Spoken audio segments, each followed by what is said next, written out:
What's up, everyone? Great to see you all here. Welcome to the Amiga Saloon. We have 4 amazing guests today.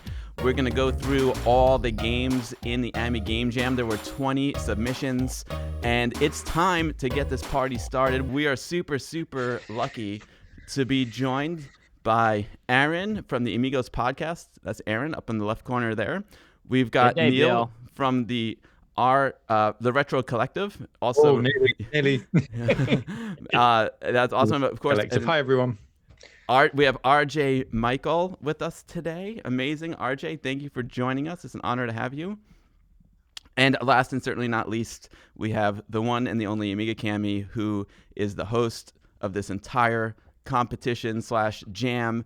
Cammy, thank you for joining us today. Thank you, most importantly, Cammy, thank you for putting this together. It's so much fun.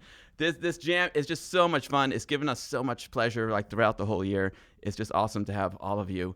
We'll just go around the horn real quick. Do you guys want to give us a quick little intro about yourselves, who you are? We'll start up there in the upper left, but Aaron, go for it. Oh, thank you, Bill. Hey, everybody. It's just me, Amigo Aaron from the Amigos Retro Gaming Network. It's a pleasure to be here.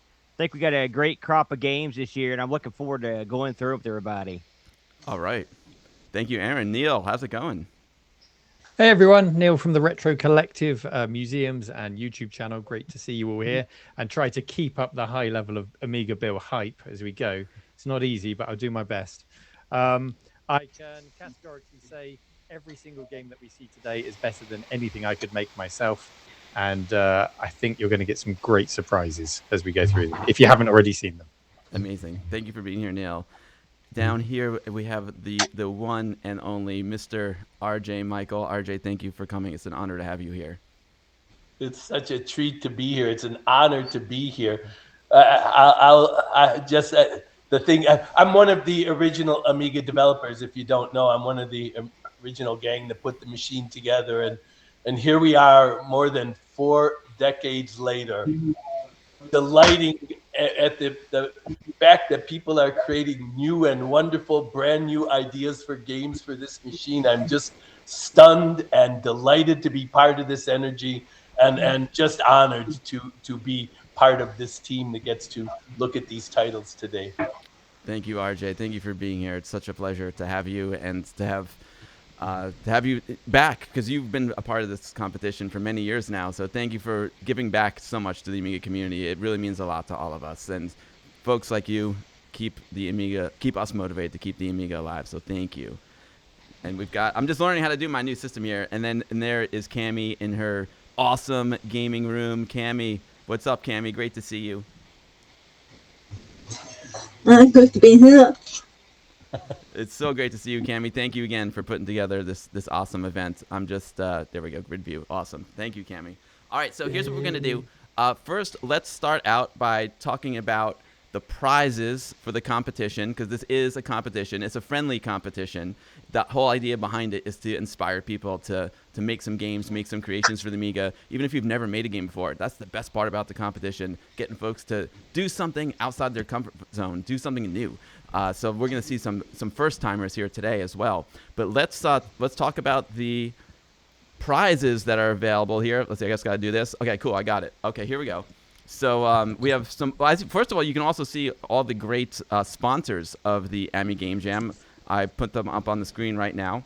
We got Brew Otaku, Bitmap Soft, Arcade Parts UK, Immortal Joysticks, Boing and Beyond, Glenn's Retro Show, and Pints and Amiga. So they all made some donations that are going into the prize pot. And Amiga Cammy just sent this over to me.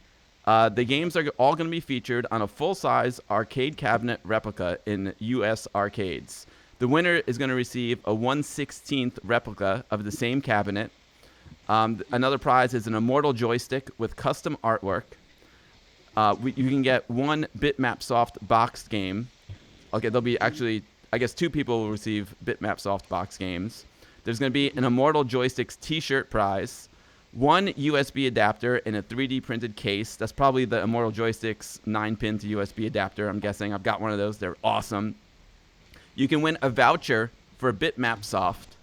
And there's also a 20-pound gift certificate for Arcade Parts UK with free shipping. So those are some awesome, awesome prizes. And before there's one more. There's a last-minute prize that just came in from Mike A1200. I think Mike is busy today, but I want to show this message from Mike. He's such a great guy and huge supporter of mine and huge supporter of the stream and a huge supporter now of AmiGameJam. Let's take a look at Mike's video. Hey Cammy, hey Bill, RJ, Neil and Aaron. Thank you for organising, hosting and judging the AmiGameJam for 2026. I'm Mike, A1200, and I'm not going to be able to make the interactive part of the show, unfortunately. I've double booked myself, but I will definitely be watching it as soon as I get back in later in the evening. But I wanted to make a last minute donation to the prizes, and so I've got a few too many Amigas, and I've got one that I've just been putting together here, an A1200, which has been professionally recapped, and the time and fixes have been done. I've just got to put the shields back on the top. I've got a nice white keyboard to go with it, and in addition to that, a nice white original Commodore A1200 case. So I'll put all that together, and when the winner's announced, if Cammy could pass on the details of the winner, I will get that sent to them wherever they are in the planet. I'll cover the cost of shipping as well, so that's all done. Just want to say good luck to all the entrants, and look forward to seeing what the results are. Awesome, awesome stuff. Mike A1200. We got an actual Amiga 1200 as a prize, so that is so cool. Someone's going to win an actual Amiga 1200 today, so GG to Mike A1200. All right, folks, what do you say? You want to get this party started? The judge is ready. You ready to judge? The way this is going to go down, I've got a bunch of note cards here that I put together right before the stream. I'm going to just pick a random game. Thank you. A big shout out to Hardwired, who also has a game in the competition called Glowpoint. Hardwired went through all my streams, and he took 30-second clips of each game to give the folks who are watching right now an idea of the game. If you've never, not everyone's seen all the games, so this will just give you a little taste of each game. So I think that's awesome. Thank you so much to Hardwired for that. Much, much appreciated. All right, I'm shuffling here. I'm shuffling. And I'm going to pick out the first game is going to be Microlyte Tankzone. Let me scroll down here. Oh, man, I need new glasses. They're in alphabetical order. Microlyte Tankzone. Here is the video.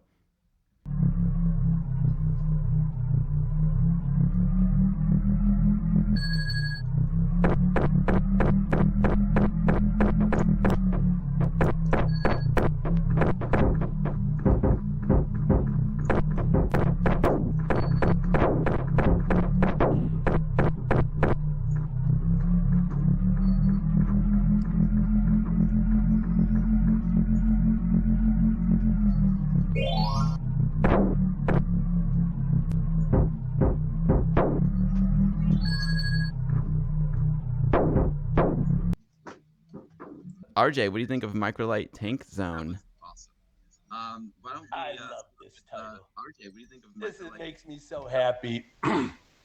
I still remember the thrill that we had when we realized that the Amiga was I still remember the thrill that we had when we realized that RJ, one second. We're getting a little feedback. 1 second, RJ, we're getting a little feedback. One moment.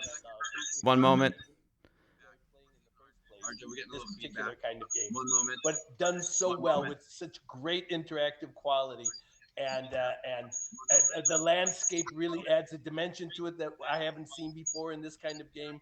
Everything about this, just absolutely loved. Amazing, RJ. Thank you. RJ, do you want to say that one more time because we had a little technical issue? You explained it very well. Your review of Microlyte Tankzone. I want to make sure everyone can hear it. Okay, test. Is this good? Great. Okay, I just said I'm not going to be able to recreate it. Doesn't matter. I just was remembering when I saw this game, I was remembering back to how awesome it was to see that the Amiga could actually do 3D reasonably well. And one of my favorite games of all time for the Amiga is the F-18 Interceptor, which was the one that really made our jaws drop to realize that the Amiga could go that far. And this is taking that to a new extreme, taking that basic idea, but putting you in the landscape where there's a real 3D quality to the landscape itself that we don't often see in this kind of game. I loved everything about this game. I love the fact that someone's taken this basic idea of the thing that we already love and pushed it further, made it something more exciting and enjoyable. I'm really delighted by this title. Fantastic, RJ. Thank you very, very much, sir. Aaron, what do you got for us? I thought it was quite an astounding looking title. Anytime you go into the realm of the sort of the 3D, you never know what you're going to get. But I thought it was quite nice. I enjoyed the look of it. I think a little more fleshed out, which I think that's where they're heading on this. I think you're going to have a real winner. Excellent. Thank you, Aaron, for your thoughts. Neil, Microlyte Tankzone. What a game to start with, and what praise to get from RJ to have your game compared to something like F-18. I mean, well done to this developer. Love it. Obviously, Battlezone inspired.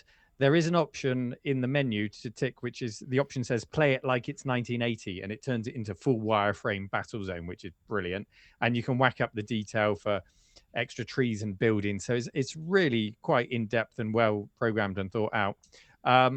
It reminded me of Virtuality, which of course was Amiga powered back in the day. Network this up, get everyone sat in a Virtuality machine, and it would be the perfect game for that system. So well done. Great game. Excellent. All right, folks. What are your scores? We'll start with Aaron in the upper left corner. Bam. 4. Excellent. Aaron gives it a 4. I'll go up upper right. Neil? Oh, I'm going 4.8. This is right up my alley. 4.8. Now, Amiga Cammy, you're writing all this down, right? Amiga Cammy, you're going to tally up all the scores for us. I think she's recording all the scores. And RJ, what do you give Microlyte Tankzone? Oh, I think RJ, you're muted, RJ.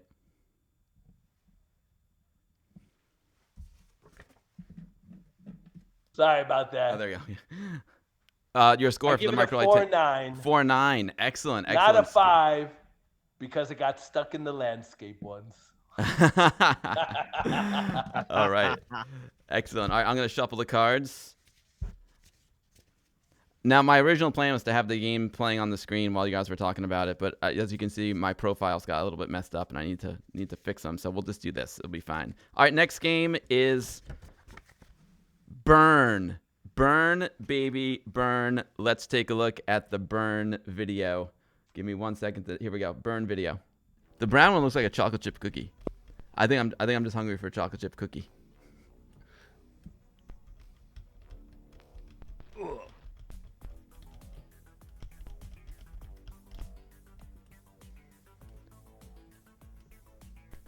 Gemini Night, I know, man. Cookies, pizza, bolognese. Oh, man, I'm getting hungry.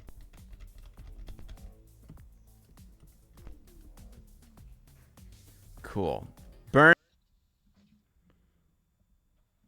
Burn, baby, burn. All right. Let's start with Aaron this time. Aaron, what'd you think of Burn? I believe and you can correct me if I'm wrong, sorry, but I believe this is one of those where the fellow that put it together, this is one of his first efforts going through and trying to put one of these things together. And, it's a simple, basic thing. But I mean, it's you've got to get the ball rolling, brother. So I think just out of the gate, I think it's fine. And, I'm sure the fella that put this together learned a lot from doing it, and hopefully he can put that into his next project. Excellent. Thank you, Aaron. I can just go like this. Neil, what did you think of this one? I think the developers in chat, if that's hardwired, says first assembly game. So if that's the case, then well done to you, because that's no easy feat. This is the one game in the competition I completed. I got to the end screen and I was dead chuffed. So I want to see you keep developing this until it is the Amiga's Sonic killer. Keep at it. Oh, it's not you, Hardwired, but if it's their first assembly game, great. Excellent. Somehow you raised your hand, and I don't know what that even means, but sounds Right. good. Sounds good. RJ, what do you think about Burn? I'm with you too. I mean, I have to admit that the sound effects after several minutes, I wish there were different sound effects once in a while, but I mean, this is a first effort. This is just so much fun, and it was really enjoyable and played correctly. Played a good, honest game. Had a good, honest, wonderful enjoyable experience from it. Really well done. Great effort. Excellent, excellent. And I saw someone ask about the community score for the first game. So Amiga Cammy, if you could also tell us the community score, if you have them handy, that would be awesome. But let's talk about scores for Burn. RJ, what are you giving Burn? Ooh. I want to give it a good grade, but it's a title under development. I'm going to give it a good solid 3. This is a work in progress that needs to be recognized as something great, but there's lots of room for growth. Excellent. Thank you, RJ. Neil.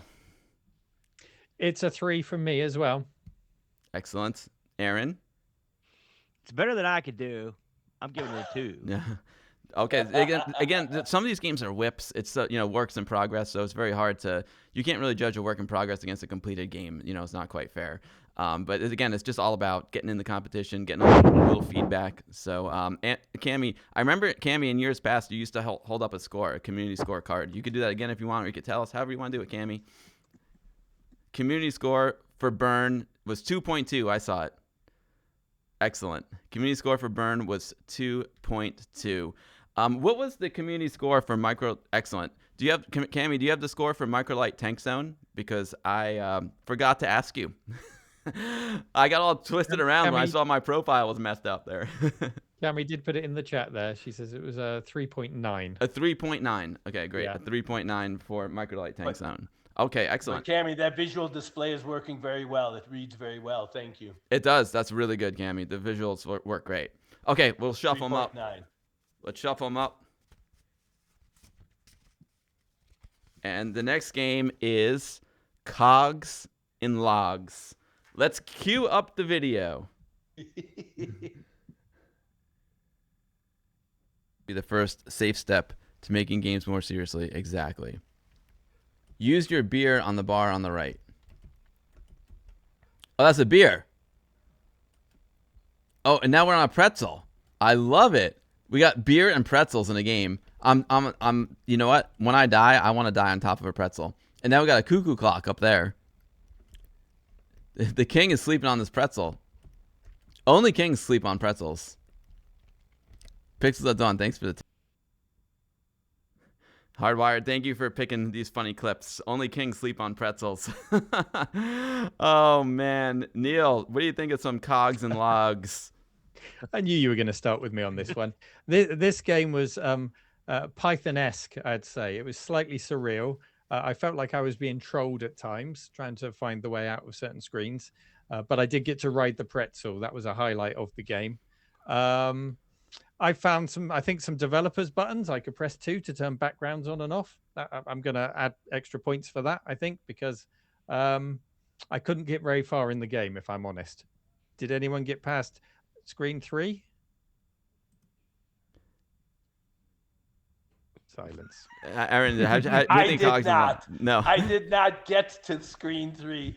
It was hilarious. I thought I love the character, but I had a real hard time getting anywhere.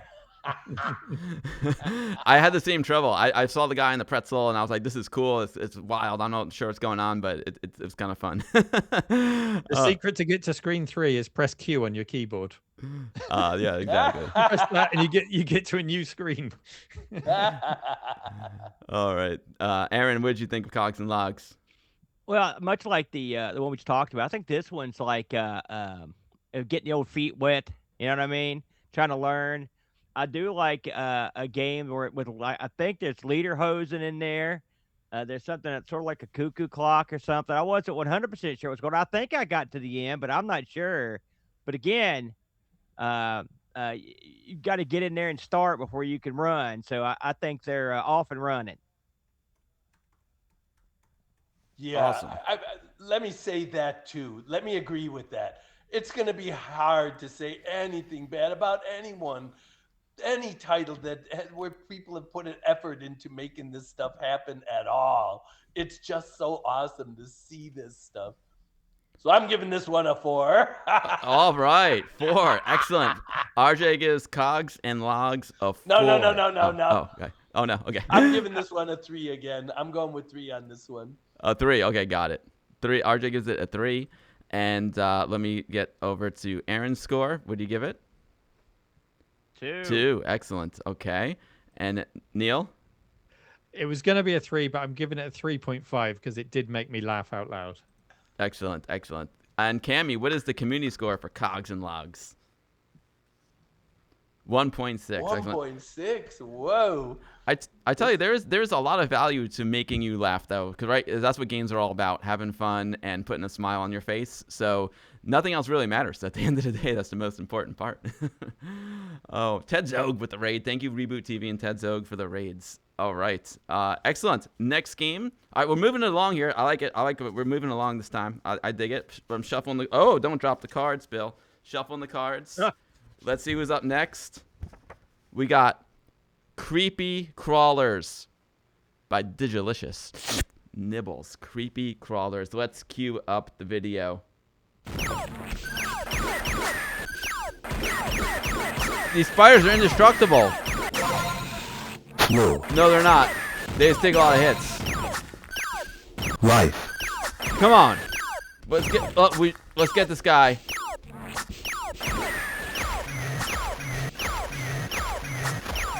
Oh, it's so much fun.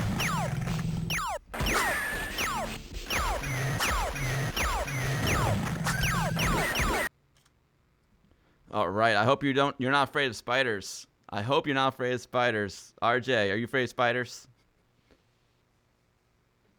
I'm not afraid of spiders. I'm not a big fan of horror movies, but I'm not afraid of spiders. And I like this game. It had a lot of good gameplay and was very responsive. Lots of action, lots of things moving, colorful. All of that made me happy. Had some things I didn't like about it. There was just the things that bothered me. Like there was that one last guy that you needed to shoot to, and he's going extra fast now because there's just one left that you need to shoot. And you don't just shoot it once. You got to shoot it a dozen times before you get it. And they're like, oh, it was like finally got maddening to me. I want to just let me kill that damn thing already. And there was one that little stuff. I mean, it's niggling stuff, but like when you're killing that bad guy at the big bosses at the end of the level, there's just this one move that you do. You tuck in, shoot him under the wing and run away. Tuck in, shoot him under the wing and run away. And I mean, there's little things like that. The game needs expanding, needs lots more development. I'm hoping that someone else is going to say, oh, this is one of these games that's, just a junior person has just started it, because that's great. It's a wonderful, fun game that has a lot going for it and is already colorful, lots of action, very smooth, nicely done. The sprites are all gorgeous and really nicely done. Some little stuff that I hope gets touched up before this one goes into production for final shipping. Excellent. Yeah, and actually they made a fantastic game that did get shipped with a boxed edition and all. So maybe they take some of your advice, do a few tweaks, and we'll have another banging physical edition from Digilicious Nibbles. Aaron, are you afraid of spiders, Aaron? I don't like them. I'll be honest with you, but this is one spider I was down with, man. I actually, I kind of like a shoot 'em up that has a little bit of a difference. It took me a little while to understand exactly what I was up to in terms, because this is not Space Invaders, and sometimes I wondered if I could kill the guy at the top by just disintegrating the wall under him, if I had to kill everything. But once I settled into it, I found it pretty entertaining. I thought the second screen was easier than the first screen. I will say that. I like the fact that there are pickups. It's good. I enjoyed it. I mean, I think it's a little bit outside the box. I didn't get super far into it, so I don't know if there were any hidden surprises past the third screen. But from what I played, I enjoyed it. Excellent, excellent. Thank you, Aaron. All right, Neil. Are there any spiders down there in the cave? Yes, lots of spiders, and I don't like them. On this game, I would say the subtitle of this year's Game Jam is Return of the Arcade, and this really does feel like an arcade game. So extra points for that. It's got that Space Invaders or Galaxian feel where you can only shoot one projectile at a time, and until that one disappears, you can't shoot the next one. If the enemy's close, then obviously you get a more rapid fire because your projectile's disappearing.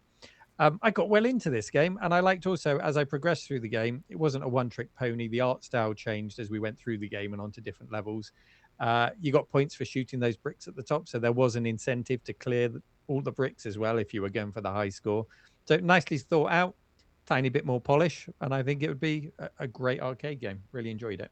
It's definitely one that I would be attracted to in the arcade. Go over, pop a quarter or two in, have a nice quick play for sure, Neil. All right, let's see everyone's scores here. We'll start with RJ. What do you got for Creepy Crawlers? Oh, muted. Let me I'm going with 4.5. Excellent, 4.5. Aaron. I'm going with 3.5. 3.5. Yo, 5.3. 5.3. Bonus points. Bonus points. Neil, how about you? It's a 4.1 from me. Excellent. Excellent. And Amiga Cammy, what did the community say about Creepy Crawlers?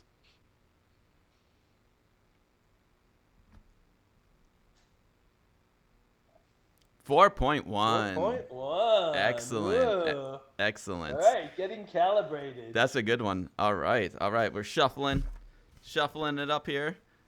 Hardwired, thanks for keeping track of the scores there.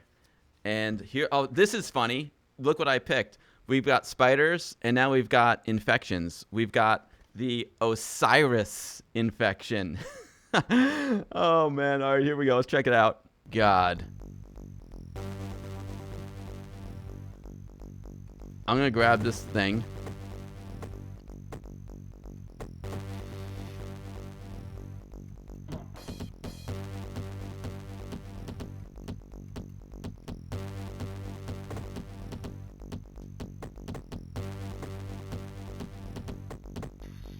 Boom. Woo! I reconnected those nodes. Reconnected the nodes.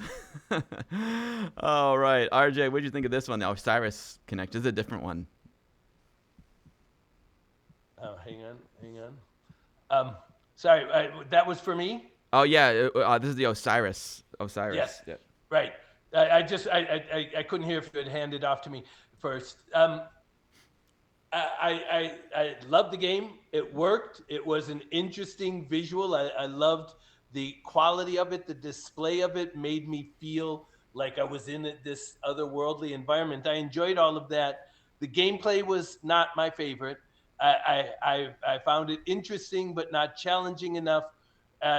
For me, some games are more about the story and less about the action. This is one of those, and wasn't my favorite of them all. Fantastic. Thank you, RJ. I appreciate that. Neil, what do you think about the Osiris Infection? I got into this. I thought it had a certain Chips Challenge feel about it. And the more I played it, the more depth I realized the game kind of had to it. So at first glance, it just looks like you're moving a thing from point A to point B, but you've only got so many moves to point that thing. And the levels become more complex as you play through the game, preventing you from doing that. And yeah, I enjoyed it. Good Amiga music on there, showing off what the Amiga can do. And made with the Scorpion engine as well, as quite a few of the games here are, which is a really nice gateway into games development if you guys are looking to do it yourselves. So I feel like I perhaps enjoyed it a little bit more than RJ from his description, but that's the beauty of it. We're not all going to like the same games, are we? Exactly. And if you wouldn't mind, let's give another plug for that, because I'm exactly looking for a good engine. Scorpion, did you say? Scorpion, yes. Yeah. Yes, RJ. Scorpion. So Scorpion Engine is it's like a high level game engine that lets it's really revolutionized the Amiga community. That's a huge impact on the Amiga community. I think 70 games came out for the Amiga last year in 2025, and it was something like, you know what, I don't know the numbers, but it was like half of them were done with Scorpion Engine. A lot of people are using Scorpion Engine to get into game development for the very, very first time.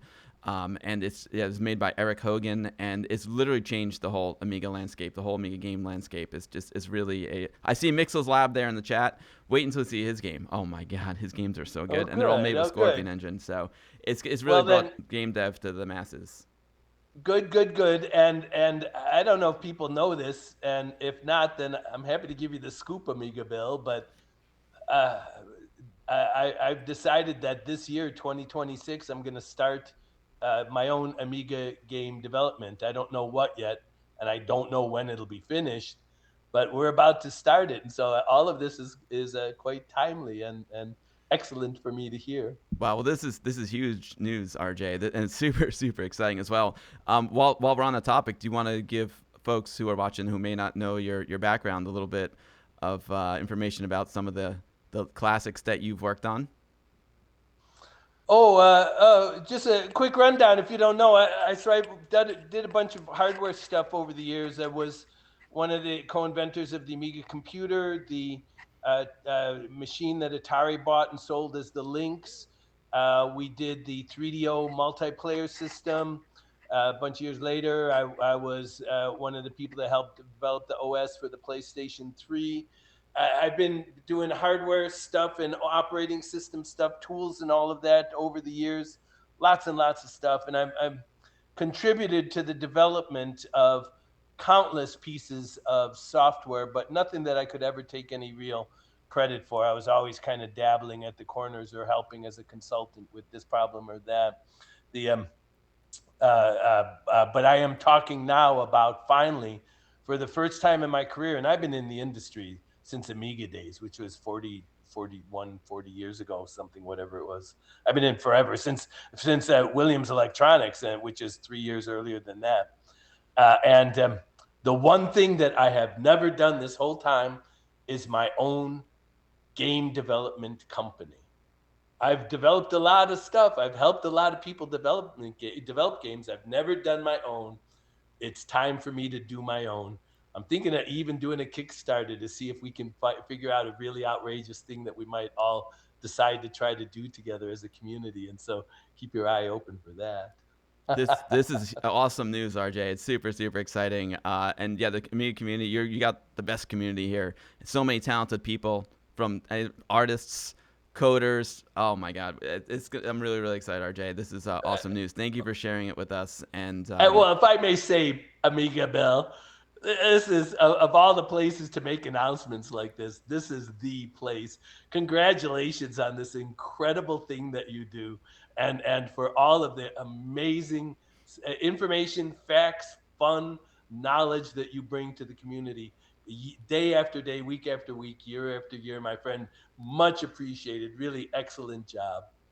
Wow, that means a lot, RJ. That really, really means a lot. Amiga, I was thinking about it. I just got an Amiga haul of items donated to Westchester Amiga User Group, and I was telling him that, like, yeah, I started the club back in 1988. And he's like, 1988? He's like, Amiga's basically been part of you your entire life. I'm like, yes, it has. It's been with me my whole life. We go the club, like, we started it back then, and we never stopped meeting. Never stopped, and we never will, RJ.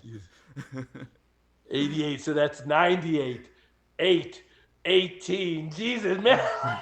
Crazy. It's like basically almost my whole life. It's awesome. We're going to have a huge WOG 40 party. It's going to be awesome. I can't wait. But anyway, we couldn't do it without you and all the amazing people who made the Amiga. And I had so much fun at, oh my God, Amiga 40 in California and Amiga 40 Germany. And oh my God, thank you for sharing all your stories and for all the time that you and all the other developers gave to the community. Those were really, really special events. And I love hearing those not so typical stories. That's the best part. That's so much fun.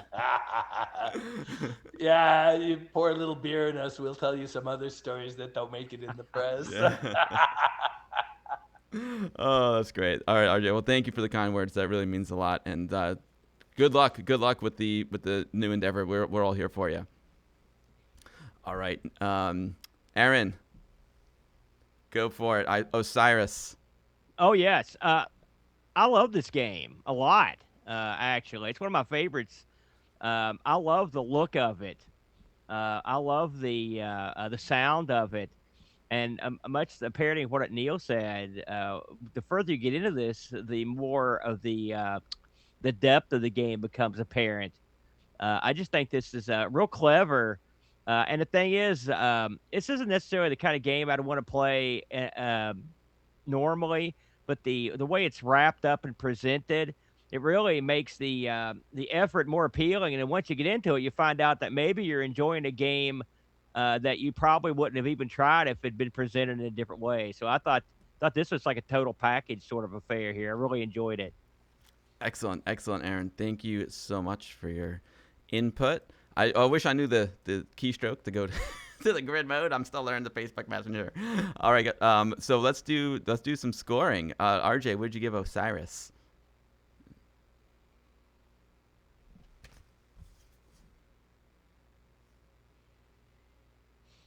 It again. I'm going to go with a 3.9. Excellent, 3.9. Aaron. 4.5. Excellent. Neil. Oh, I've got 4.6 for this one. Good scores, Cammy. What did the community say about Osiris Infection? 4.0. Nice. That is awesome. Good score. Good game. I'm going to shuffle them up. So AHX, I haven't heard anything about that. Haven't heard anything about it.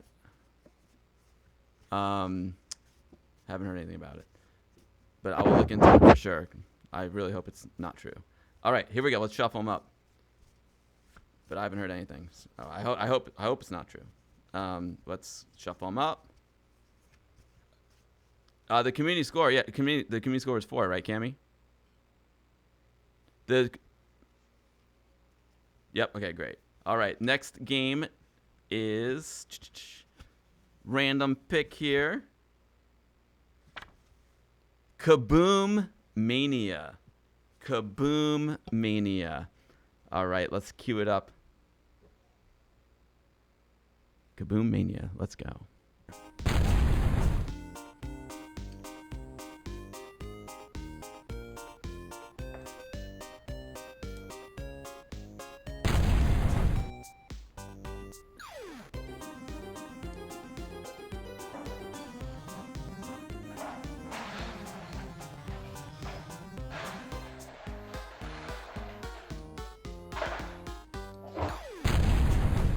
Boom. Woo! So it's so weird to like to see yourself there, and it's like I was all quiet and then I just said boom. Thank you, I'll be sure.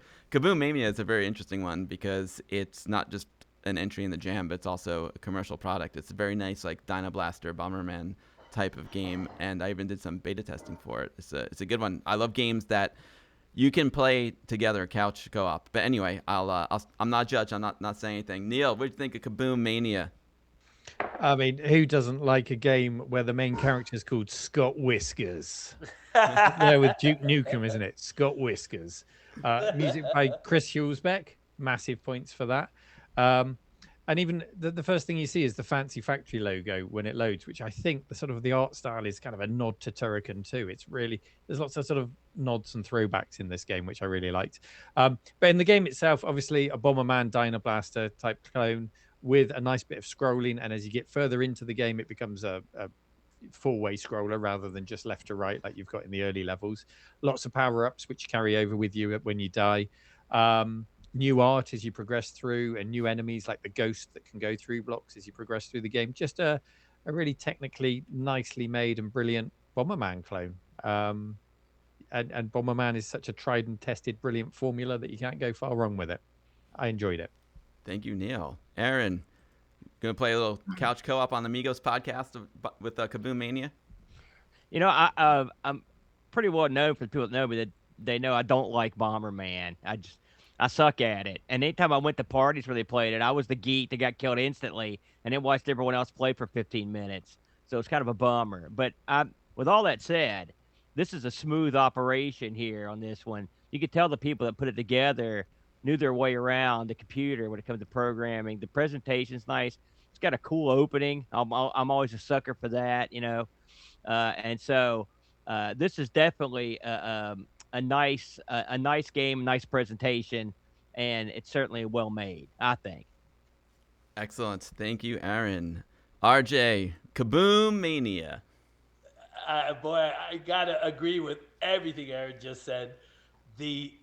It's a title for me that takes me back to titles that I used to love. And this is a slickly done version of it, really nicely executed. Everything works perfectly. The bombs work the way you want them to, the corridors, the enemies, everything's smooth. It's a good revisiting of an idea with some new wonderful twists and turns that I liked. But the part that when I really felt at home again, echo what Aaron said, when every once in a while, when Cammy put a demo together, and every once in a while the player would get caught in a corridor with the bomb and got killed by the bomb, and that's like, yep, that's what I love the most about this game. Is I used to be stupid like that too, and it took me back to happier days of gameplay. Love it. Yeah, it's funny because this style, I've gotten more interested in this style of game, but I'm not good at it either. I played it, on Amiga Live. I've played Dino Blaster on Amiga Live, and I always get my butt kicked, but then I can sit back and watch the other folks take care of business. RJ, what's your score? What's your score for Kaboomania? I'm going with a 4.5 for this one as well. Excellent. Thank you. Aaron. Boy, this is a tough one. I'm going to go over my bias towards the game and just give this a straight up 4. Excellent. Neil? Can anyone tell me just before I give you my score, because I didn't have anyone to play it with. So did anyone play the battle mode, and does it support 4 players using extra sticks on the parallel port on the Amiga? Can you go all out with that? I played it 2-player. I have not played it 4-player. As far as I know, it does support that. My plan was to do it at VZF East, but we got a little bit too involved, so I can't vouch for it. Only in the new version. Okay, so Hardwired. Thank you, by the way. You're awesome. I'll take your word for it. Yeah. What's that? So, only in the new version. Great. Right, I'm going to get extra points then. 4.6. 4.6. Excellent. 4.6. And Amiga Cammy, what is the community score for Kaboomania? 3.6. 3.6 for Kaboomania. All right, thank you. That's a good one. I'll just throw in my 2 cents. It definitely feels like a professional game to me. It feels like they know what they're doing. They feel like professional game devs. Tedzo, thank you for the raid. Air Yuri, thank you for the resub. Playavelli with the resub. Nalpal with the resub. And Air Yuri, thank you for gifting out 5 subs to my channel, my community. I really, really appreciate it. Thank you so much. Air Yuri, you all rule. All right, the pack has been shuffled. We're moving things along here, and the next game is Sub Attack. Sub Attack. Let's cue up the video. Submarine Attack is the right word. Submarine Attack. And a big shout out to Saberman. There were a few videos that Hardwired couldn't find on my channel, and so I grabbed Saberman's gameplay video. Saberman, he's a great friend of the stream, and he does a lot of stuff with indie retro news as well. So Saberman, thank you so much for the videos when we didn't have a clip from my stream. All right, let's head back up here. All right, Neil, what did you think of Submarine Attack? I like this. I liked the bit of steampunk in some of the presentation. It's obviously an interpretation of Depth Charge, an arcade from the late 70s from Gremlin. The gameplay I would describe as like a reverse Space Invaders. So very arcadey, very suited to the game jam. My technique was just to wiggle on the spot and just make a wall of depth charges, and I found I could get quite far. So I feel like the difficulty or the random spawning needs to be tweaked a little bit to make it a bit more interesting, but on the whole it's a fairly simple old 70s game done very well. Thank you, Neil. I like the steampunk too. It reminds me a bit of Banshee. All right, Aaron, what do you got for us with Submarine Attack? Yeah, this took me back to my old days playing the Atari 2600. something like that. It's just the graphics are pleasant enough, the sound's pleasant enough, the gameplay. Sometimes simple is okay. Frankly, I like simple, and so I am simple. Some may say, and so with that said, I think it's a nice throwback game. I think there could be, I mean, the concept of a game like this could be taken much further, I think, than this did. So maybe they'll flesh it out a little bit more. But yeah, I thought it was fine. I thought it was pretty good. Excellent. Thank you, Aaron. And RJ, what do you think of the Submarine Attack? I got nothing more to add. That was perfect. It was just so much fun to play this game again. It was a modern, up to date, better graphics, better sound effects. But the game that we love so much made me really happy. I love it. A good throwback to some classic arcade action. Totally dig it. All right. What, you want to give us a score, RJ? 4-7. 4-7 for RJ on Submarine Attack. Neil, how about you? Oh, RJ liked that one. I'm gonna give it a 4. 4 for Neil. 4. And Aaron? 3. 3. All right. There you go. If I may, they're more correct. It's more like a 3 in terms of overall everything. My vote is because of how happy that game made me. I will just frankly admit that game made me really happy. Like we said before, it really matters if it makes you laugh, it makes you smile, and you have some fun with it. That's really the whole point of the game. So if it hits that nerve, it's perfect. And Amiga Cammy, what did the community think of Submarine Attack?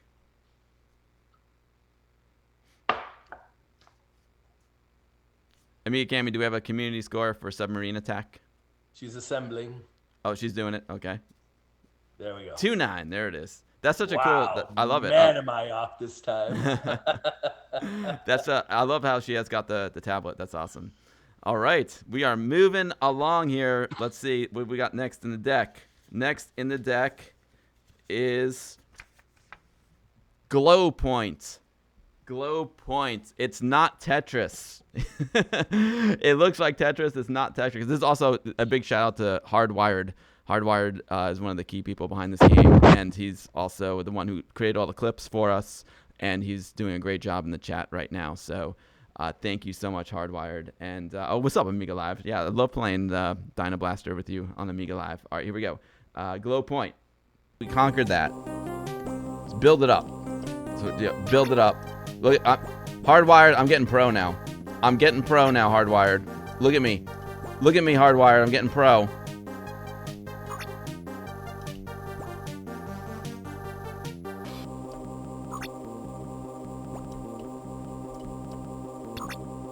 I'm getting pro, Hardwired. I'm just saying, this is not Tetris. All right, it's not Tetris. Oh man, Neil, what do you think of Glowpoint?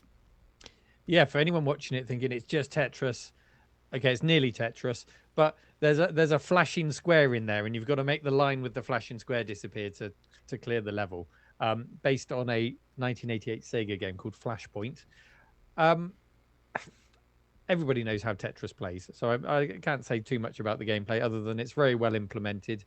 And something I really like about this is it's reported to work on an Amiga 500 with a 0.5 meg upgrade. So a lot of these games now are aimed at AGA systems, and that's great because it gives developers a bit more headroom, more colors, more space to develop their games. But to get an old school OCS, ECS game once in a while, I like that. That gives an extra 0.2 from me or something like that. So, yeah, nicely done. All right. RJ, Glowpoint, Tetris, not Tetris. Tetris, not Tetris. Kudos to Neil for bringing up Flashpoint. I don't know that title. I got to go look that up now. This is what the to be in the auspices of such smart people is always a great joy for me. I love this stuff.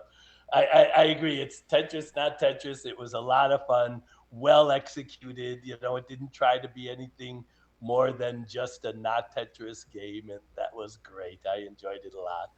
Excellent. Thank you, RJ. Aaron. Yeah, when this comes up, you're like, okay. I mean, because I don't know. I never read any docs or anything. Just go. And it's funny that you can take one little element and twist it and really come up with something that plays pretty. I'm not gonna say it's radically different, but it definitely changes the way you play the game. And so it's absolutely not Tetris. And if you get well into this game, the way the levels are or the patterns are designated, it makes it real challenging. It's very unusual sort of style of Tetris, and you have to put your mind in a different. You can't just use your Tetris brain. You've got to come up with another brain. I guess what I'm saying. So I applaud the twist, and aside from that, otherwise I thought it was very well done. Excellent. Thank you, Aaron. Judge is doing a great job. I love all your analysis. This is really incredible stuff. Well, we got you there. Why don't we get your score, Aaron? Well, like I said, I like this one. 3.5. Excellent. 3.5 from Aaron. Neil. It's a 4.5 from me. 4.5. Excellent. 4.5 from Neil for Glowpoint. Good score. RJ. I'm going to go with a 4.5.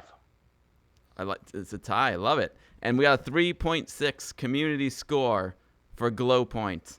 Great stuff. Thanks for the great analysis, Hardwired. Thanks again for all your work, and I love the game. And thank you for keeping track of all the scores there too, Hardwired, in the chat. I love it. Hardwired is key member of this community, and music by JMD. Great stuff. All right. Oh boy, here we go. I hope the industrious rabbit's not watching, because it is time for some Santa's present drop. House of the Dead Bunnies. Now, let's see. I think I put it under H. House of the Dead Bunnies. Rob Smith, dev, creator of the floating boing ball himself. Let's check out House of the Dead Bunnies.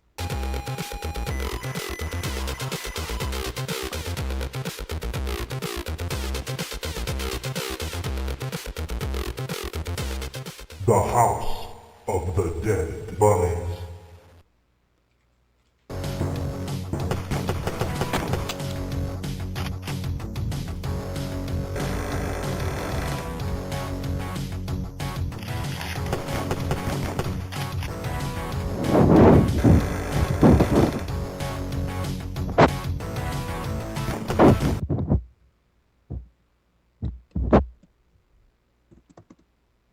All right, there we have it. House of the Dead Bunnies. Amazing stuff. RJ, what did you think of this one? That was a very bold attempt that I really enjoyed. The quality of an amazingly good-looking 3D game on the Amiga is always appealing to my eye. I enjoy that. The randomness of this low-res bunny jumping around in the landscape. My first reaction is to be put off by it, in the same way that I'm put off by a cheap movie where the foreground is clearly composited against the background. But then I always remember how much I actually do love that kind of movie. I love the movie where when the Godzilla's coming out of the cave and he's threatening the countryside, you can see the 2x4 that the Godzilla is hammered to, and you can see it jiggling around a little bit. I love that kind of movie. And this game ultimately felt like that to me. It felt like this weird juxtaposition of the two. And I would have not liked it as much, except it's clearly well done, clean and sharp, and the 3D edges are really good, well captured 3D edges and everything. And it was even though it's comical to my eye in one sense, it was a great game, and the gameplay itself was wonderful. And so I like this game overall. Really like this game. Thank you, RJ. All right, Neil. Any bunnies down there in the cave? A man of Rob Smith's talents should be banned from this competition. He's given us so much. He's given us Retro Directory. He's given us Mr. Floppy Bridge. He's given us your floating boing ball. He gives us so much. So as soon as I saw his name attached to this game, I knew it would be something interesting and special. And I didn't expect to play an Amiga game in 2026 that has video FMV made in Blender streaming on an Amiga. Absolutely just fantastic to see that kind of innovation. And it does support, I read in the README files, it does support Amiga light guns as well. So you can actually play this thing with a light gun, which is just brilliant. Oh, no kidding. Yeah, that's arcadey, isn't it? I love that. So yeah, just brilliant, but I would expect nothing less from Rob Smith. Well said, Neil. And he's got a great YouTube channel and explains all his creations in a lot of detail, including this one. He's a special guy. Aaron, what do you think of Rob Smith's latest creation? I love how he's got the themes too. He's got Christmas games, Easter games. He's got all kinds of. And this one's got blended in both. All right, go ahead. I mean, clearly, very talented to put this together. I always like it when they pull off this sort of 3D effect, like an FMV. We saw something like this a couple years ago with that Star Wars game that came out that was sort of had the cool full motion video in it. I like the effect. And the game, it's a proper shooting game. I would have preferred like less wacky, and that's coming from me. I mean, I like wacky, but I mean, the backgrounds in this were cool. I mean, you could have done something like legit with this. Like, I mean, with like, I don't know, soldiers or aliens, something like Area 51. So I granted it's a holiday affair, but the fact that it's got light gun support's cool. The backgrounds are cool. I'd like to see somebody flesh this out and like into a proper game, because I've played a lot of the light gun games on the Amiga and they suck, not good. So it would be nice to have a really good one, and I think this has got all the potential to do that. Aaron, what's the score for it? I'll give Nilsson just straight up 4. Technical geniusry. Congrats, Rob Smith. Good one there. Neil, how about yourself for House of the Dead Bunnies? I don't want to call it a tech demo like Aaron did, but it is borderline tech demo game, and he could expand on this idea, but what it does well. 4.6. Excellent. 4.6. RJ, Dead Bunnies. Oh, I hate to say it, but I'm a little bit low on this one for exactly the demo quality that Neil just mentioned. I came in as a 4.4 and feel now a little bit guilty that feels like a lower number compared with some of the other stuff that we've seen here. Can I change that on the fly? You're allowed to. You're allowed to. The official I'm going up to scoring's 4.6 with this one then. Yay! Thank you. Thanks for the kindness. 4.6. I changed my vote to 4.6.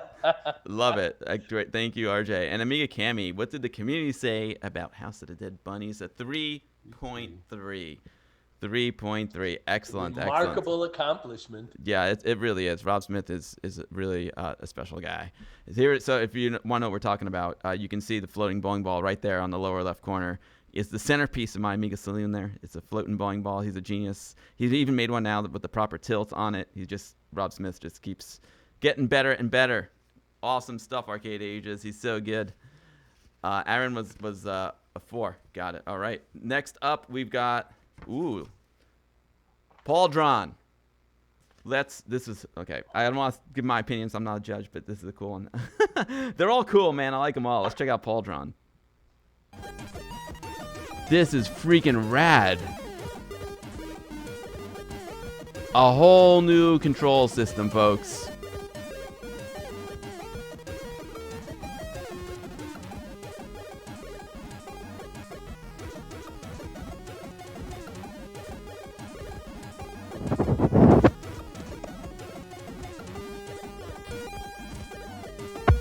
Clear these guys out. All right, Pauldron. RJ, what did you think of Pauldron? I will admit fondness for this game on several different levels. It's got the elements of many games I love. It's got Breakout, which is great. It's got almost a Xevious quality to it. It's got, up scrolling, chasing, going after the bad guys, boss level bosses. I mean, it's got all the classic pieces of games, but brought together in ways that we don't often see. These components brought together all in the same game. It was a great and weird and wonderful juxtaposition of things, and with twists that I've always liked and wished I had, like in Breakout. Man, a continuous stream of bullets. Oh, that was so much fun to be able to work with and stuff like that. And so I just really enjoyed the experience of this game. And again, with my voting and with the way I'm responding to this, part of it is the technical excellence of it. But part of it is just how did the game make me happy? Did it make me feel good to play it? And so my rating's going to be high for this one. Excellent, excellent. Neil, Pauldron. Yeah, I enjoyed this. It would translate very well to an arcade cabinet with a trackball because you're playing one hand on the keyboard and one on the mouse, although you can use the mouse buttons as well to go left and right. Really nice music. At first, I was looking for an up button and saying, well, how can I make this move faster? How can I go up the screen faster? But actually, it then settles into a rhythm and you then start to figure out how this game works. So, yeah, I quite enjoyed it. This one was made with the Red Pill engine, I think, or Red Pill technology. And what can I say? Yeah, enjoyed it. Thank you. Quite a different style game to all the others. It was different when I played it. I was like, wait a minute, I'm not sure how to play this. Oh, I get it. This is different. This is cool. All right, Aaron. Pauldron. Listen, man, I'm a sucker for a kind of a badass bitchin' opening with a bunch of demons. You know, when you die in this, there's another cool closing gimmick. You know, just to get that out there. The artwork in this, the intro and stuff, I was down, brother. And the gameplay, you remember an old game for the Amiga called Ballistics? It wasn't very good. It was like a 2-player game, but you continued to shoot balls. Like, this is like a rolling shoot-'em-up version, which is way better. I liked it. I thought the concept of using the mouse as total control was really cool. I like games where you like use the reticle to like aim. So I mean, I really enjoyed this one. I wish that my only criticism is that like the opening is so awesome and the closing so awesome, but the artwork in the middle of the game doesn't match the D&D coolness of that because it's sort of more cutesy. So I'd kind of like to see that reskin where it's like they make the middle part badass to meet the front and back. But otherwise, I liked the concept. Very cool. Cool. That's a cool observation there. I appreciate that, Aaron. All right, RJ, what's your score for Pauldron? I'm giving this one a 4.8. Nice. That's a banger. Bam. Aaron, how about you? You know, this was really was one of my faves. 4.5. Woo! Oh, Woohoo! wow! Good stuff. Good stuff, Neil. That's huge. Nice. Aaron, just to tag on to what you were saying there about the art feeling a little bit off in the middle of the game. On their itch page, they mentioned that they're using AI art as placeholders, so they're aware that they're just using that temporarily. And then I imagine the art will be more consistent throughout. So it is acknowledged. I'm going to go with a 4.3 for this one. Excellent, excellent. And someone said in the chat the creator of the Red Pill engine is also the creator of this game. That's cool. And for me, it was a new experience. So it was kind of another great game engine there, RJ. So we got some good ones for the Amiga. Indeed. And this is the inventor of the engine invented this game on top of it. Excellent. Yes. Are we publishing the source code as example for the engine? That would be a good idea. I wouldn't be surprised. What an angle. Or maybe not publish it, but share it with RJ, maybe. Yeah, I'm sure he would. We could at least ask him. Yeah, this is the AmiGameJam 2025. Actually, the jam happened in 25, and then it just got extended. So technically, this is the AmiGameJam 2025. We're going back in time. RJ, what did you think of this one? We got a score for us? Didn't we do scores? Oh yeah, we just did. Sorry. Yeah, I was looking at the. Sometimes I get distracted by the chat. Cammy, the community score. Did we do the community score for Pauldron yet? No. No, that's what I meant. 3-8. 3-8, yes. 3-8. Excellent stuff. All right, Pauldron, good stuff. 4-8, 4-5, 4-3, 3-8. Hardwired is on it. Thank you, Hardwired. All right, next up we've got Arpegio. Excellent. Let's check out the video for Arpegio. When they come from behind like that, it's really difficult.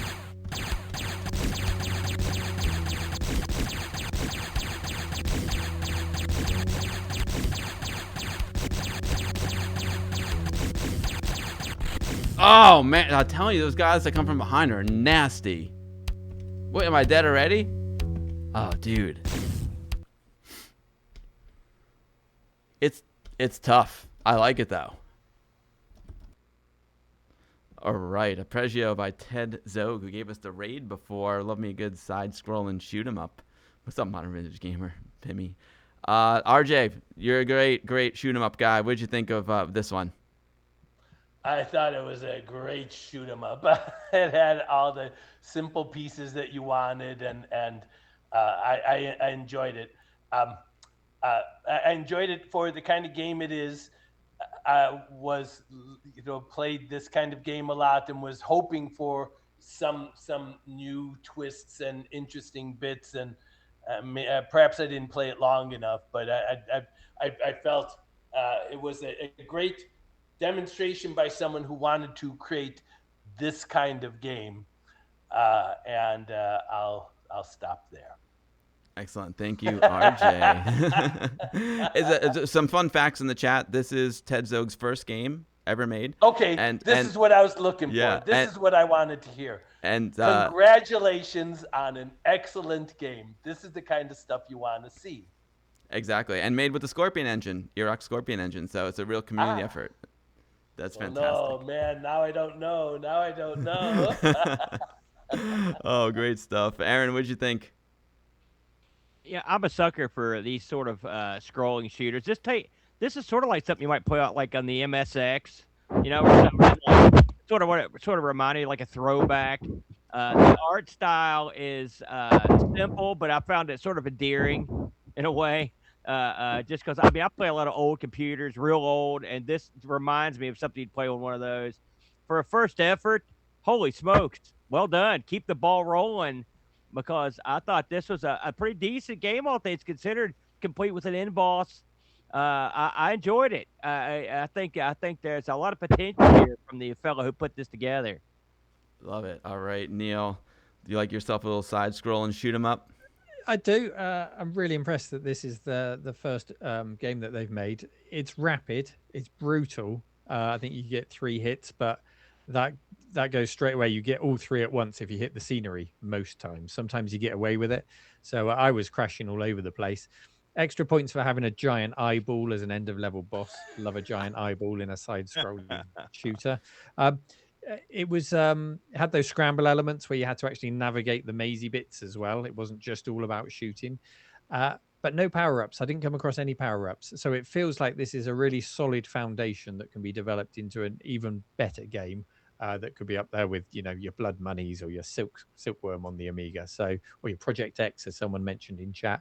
So a really good foundation, and I think just keep at it. Well done. Ted Zog says Scramble was the biggest inspiration for it. That's cool. All right, give me a score, Neil. Give me a score. I will go 3.8. 3.8. Excellent. Thank you, Neil. And RJ, score. 4.2.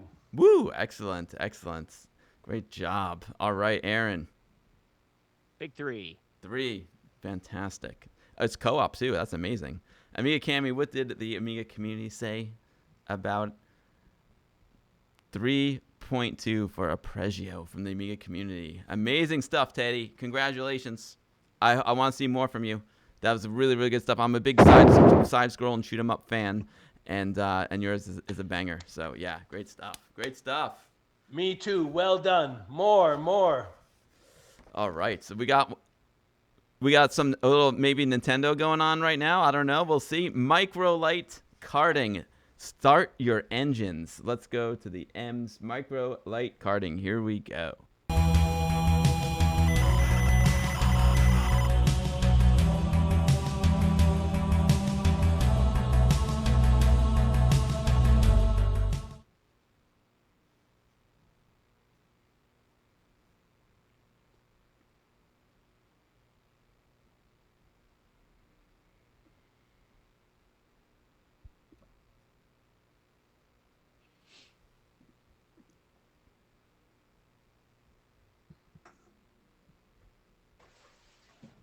All right, Microlyte Karting. Aaron, what'd you think of this one? This one's in sort of the demo or pre-game phase, I guess. But I mean, the substance is there. I mean, we know what he's shooting for, and if you consider what it looks like, I think that's a pretty darn good job. It'll be interesting to see. There have been several kart races on the Amiga, Mario Kart knockoffs that have been, I mean, that's being generous. So there's room for one that's above, and this could be it eventually. So I think he's off and running. Excellent. RJ, what did you feel about this? Wow, that's great. That's how I felt too, except I didn't know those were exactly the right words, but I am looking for that Mario Kart game on the Amiga. And this one is so close to that. It does feel like a game under development, and I'm hoping that someone's going to say, oh, yeah, no, this is just, work in progress. Because it's got potential. This one's got everything you want in that kind of game. Fantastic. Neil. Yeah, it's difficult to score what is a self-confessed tech demo in a game competition, but it does what it does so well. Those Mode 7 style Mario Kart or F-Zero graphics. I think the closest we had to it on the Amiga was perhaps BC Racers. Did we get that on the Amiga? I think we did.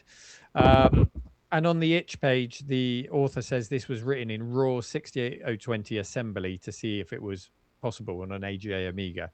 So, that is some hardcore coding to get that out of an Amiga. And I hope to see a finished game out of it next year. Well done. Well done indeed. Do you have a score for us, Neil? Oh, because it's a tech demo, I'm going to score 3 with a 5 in reserve for a complete game. Wonderful. Aaron, how about yourself? Yeah, along those same lines, because I don't feel like obviously it's not a finished game, so I'm just going to go with a 2.5. It's a potential 2.5. Got it. Excellent. RJ.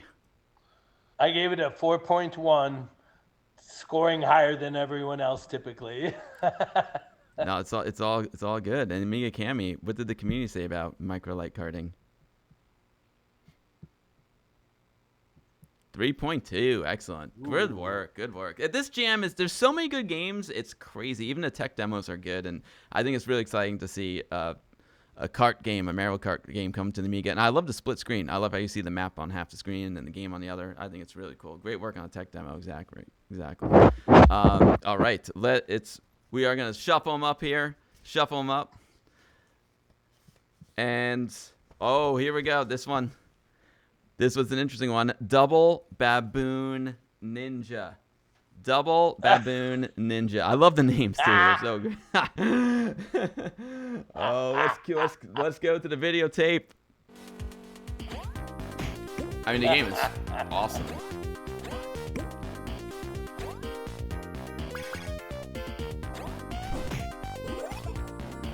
Give me that turkey. I'm getting used to it now. You have to strike fast on the Slimers, because they'll start shooting at you once they see you, but if you get them first, then you're safe.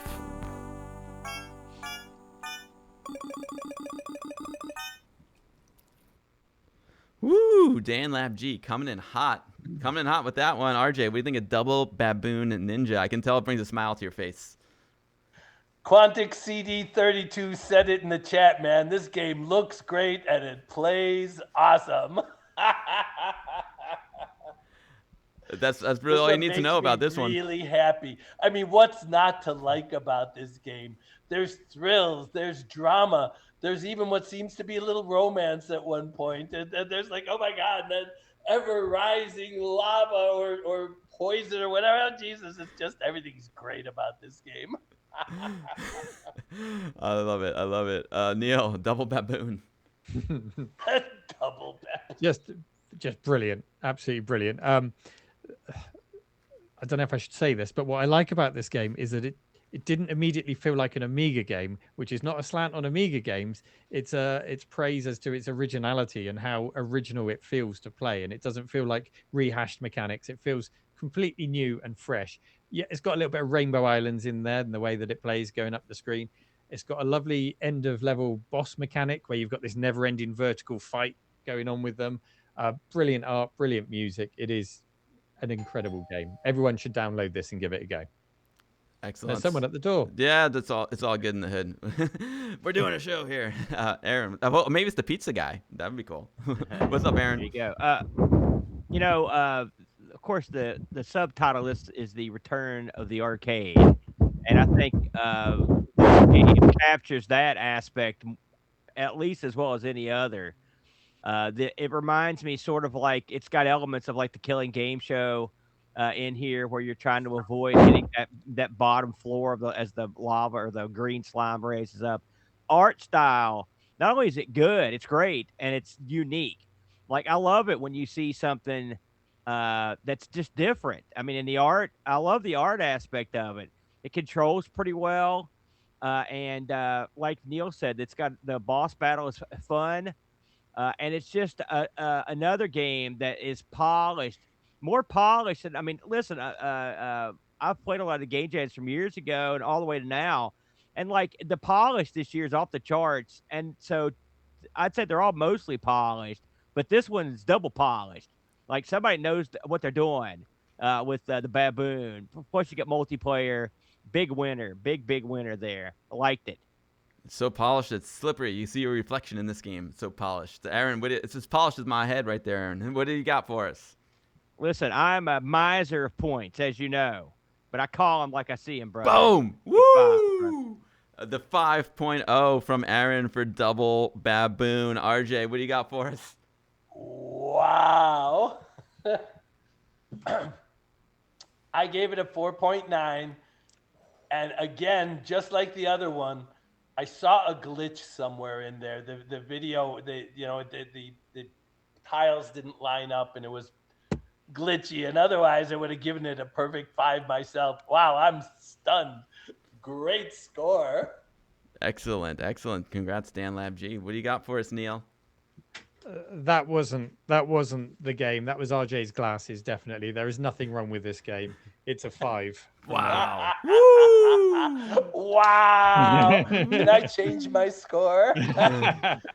I'm guessing it was my glasses. I'd rather have unanimous for this one. I'm going for a 5 on this one. Five across the board. 5 across the board. Amiga Cammy, what did the community say about it? 4.5. Wow. That's tough. That is tough. I don't know. It's in the 5 category for me too. But congrats, Dan Lab G. He makes commercial mobile games. Awesome stuff. Oh man, so we're lucky to have a game like that on the Amiga. I can't wait for the final version. I've played some of the updates to it, and it's just awesome. I would love to have that one in an arcade cabinet. Whew, awesome stuff. It's to play for, with the community giving it 4.5. It's still to play for. Exactly. It's the field is wide open, folks. The field is wide open, and next up we got. Oh yeah, this is a wild one. Backflip Endless. Uh-oh. Backflip Endless. Let's cue up the video. Let's go to the videotape. This is fun. Oh, we gapped it. The double jump, the backflip. It's all about the backflip. This is dope.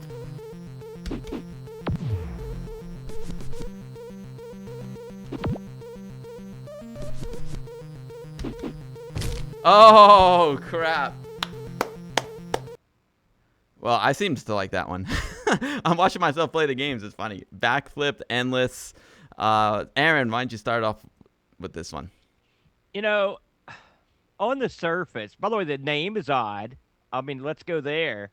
But with that said, on the surface, you look at this, you know, like this is like a phone game or something. It's one of those endless runner games, you know. But here's the problem with games like that: they're addictive, man. And I've sat around playing this game longer than I care to admit. I played it quite a bit. The guy running in it, I mean, it's a throwback. RJ might know. He's an old Epics guy. This is like watching one of the old guys from Summer Games or something stroll down the stadium. It's a game that seems like it's not the least bit deep in any way, but eventually you get in there, and it takes a lot of hand-eye to get in there and get it done. I like this game, and I swear to you, I did not plan on liking it, but I ended up playing it a lot, so I enjoyed it. Fantastic. Thank you, Aaron. Neil, what do you got about Backflip Endless? I'm glad Aaron went first because I didn't know if I should admit how much I played this game. Flappy backflips. It's a game with one button. You press it once or you press it twice, and that's it. but there is a skill element that is incredibly addictive. The secret is not to double press too quickly. You got to press it that second time just to get the right height to get through the boxes. I scored 6,160 points, if anyone's interested. That was my score. That's how much I played it. I hate how addicted I was to this game. And that's what I'm going to say about it. I hate myself. There's nothing wrong with getting hooked on a game. Sometimes simple is best, right, RJ? I have to hate myself for the exact same reason then, Aaron, because I just love this game and just played it and played it and played it. Neil as well. I am. No, it was Neil who said you nailed it. I couldn't find the right words, but you said it exactly right. It's backflip Flappy Birds, however it was. Flappy backflips. That's what I was trying to think. I had that idea on the tip of my tongue. That's exactly what this game was for me. And in the same way that I became addicted to that damn Flappy Birds game, which I did. God, I tried to play that game for hours and hours. I wished that there was a way to give that developer more money. There's a few games out there that over the years that I wished I could give more money to that developer for giving me that kind of experience. And Flappy Birds was one of them, and this would rate up there as well for me, probably, when it's done. Awesome. Yeah, simple and fun and addictive, right? That's what we like. RJ, what's your score for it? Although because it is simple, I didn't go as high as with the other ones. I called this one a 4.4. Good score. 4.4 for the endless backflips from RJ. Neil? I was torn between 5 and 1, so I'm going to go in the middle and give it 3.5. 3.5. What did you call it? Did you say flappy backflips? What did you say? Flappy backflips, yeah. That's awesome. Flappy backflips. Maybe they should rename it. If they rename it, the score will be even higher. Aaron, do you do backflip for this game, Aaron? Listen, I would do one backflip, and that'd be the end of me. I like this. It's like the Impossible Mission guy. I went on a jog. I'm going to give 3.5. The character does look like the Impossible Mission guy, right? Yeah, for sure. Amiga Cammy, what did the community say about Endless Backflip? 2.7. Excellent. Okay, Backflip Endless. I'm sorry. 2.7. Yeah, I mean, I don't know. The community's tough, man. They're tough. Woo! They're tough. I got addicted to this one too. As you can see, I was having a blast with it on the stream. At Hardwired, Aaron, what was your score again? 3.5, brother. 3.5. Thank you, Hardwired, for keeping track. Appreciate that. All right, folks, I got 5 cards left in my hand. We got 5 games left in the jam. I'm having a blast. I hope all of you are having a blast. Judges are doing an amazing job, by the way. Awesome analysis. Thank you all so much. I hope you all are having as much fun as I am. Next up, what do we got? We got, a sequel. Wings of Fear 2 by my main man, Roar. All right. Got to scroll down to the W's here. Woo, I got Wings of Fear 2. Fodder guys, too. You know it, Arcade. Oh, yeah, one up. Look at these guys in helium balloons. These little rascals. Look at these little rascals. Shoot the balloon. Oh, I'm pumped. Yeah, Jiro, this is freaking awesome. Oh, I did it. I took my hand off the trigger to bomb him.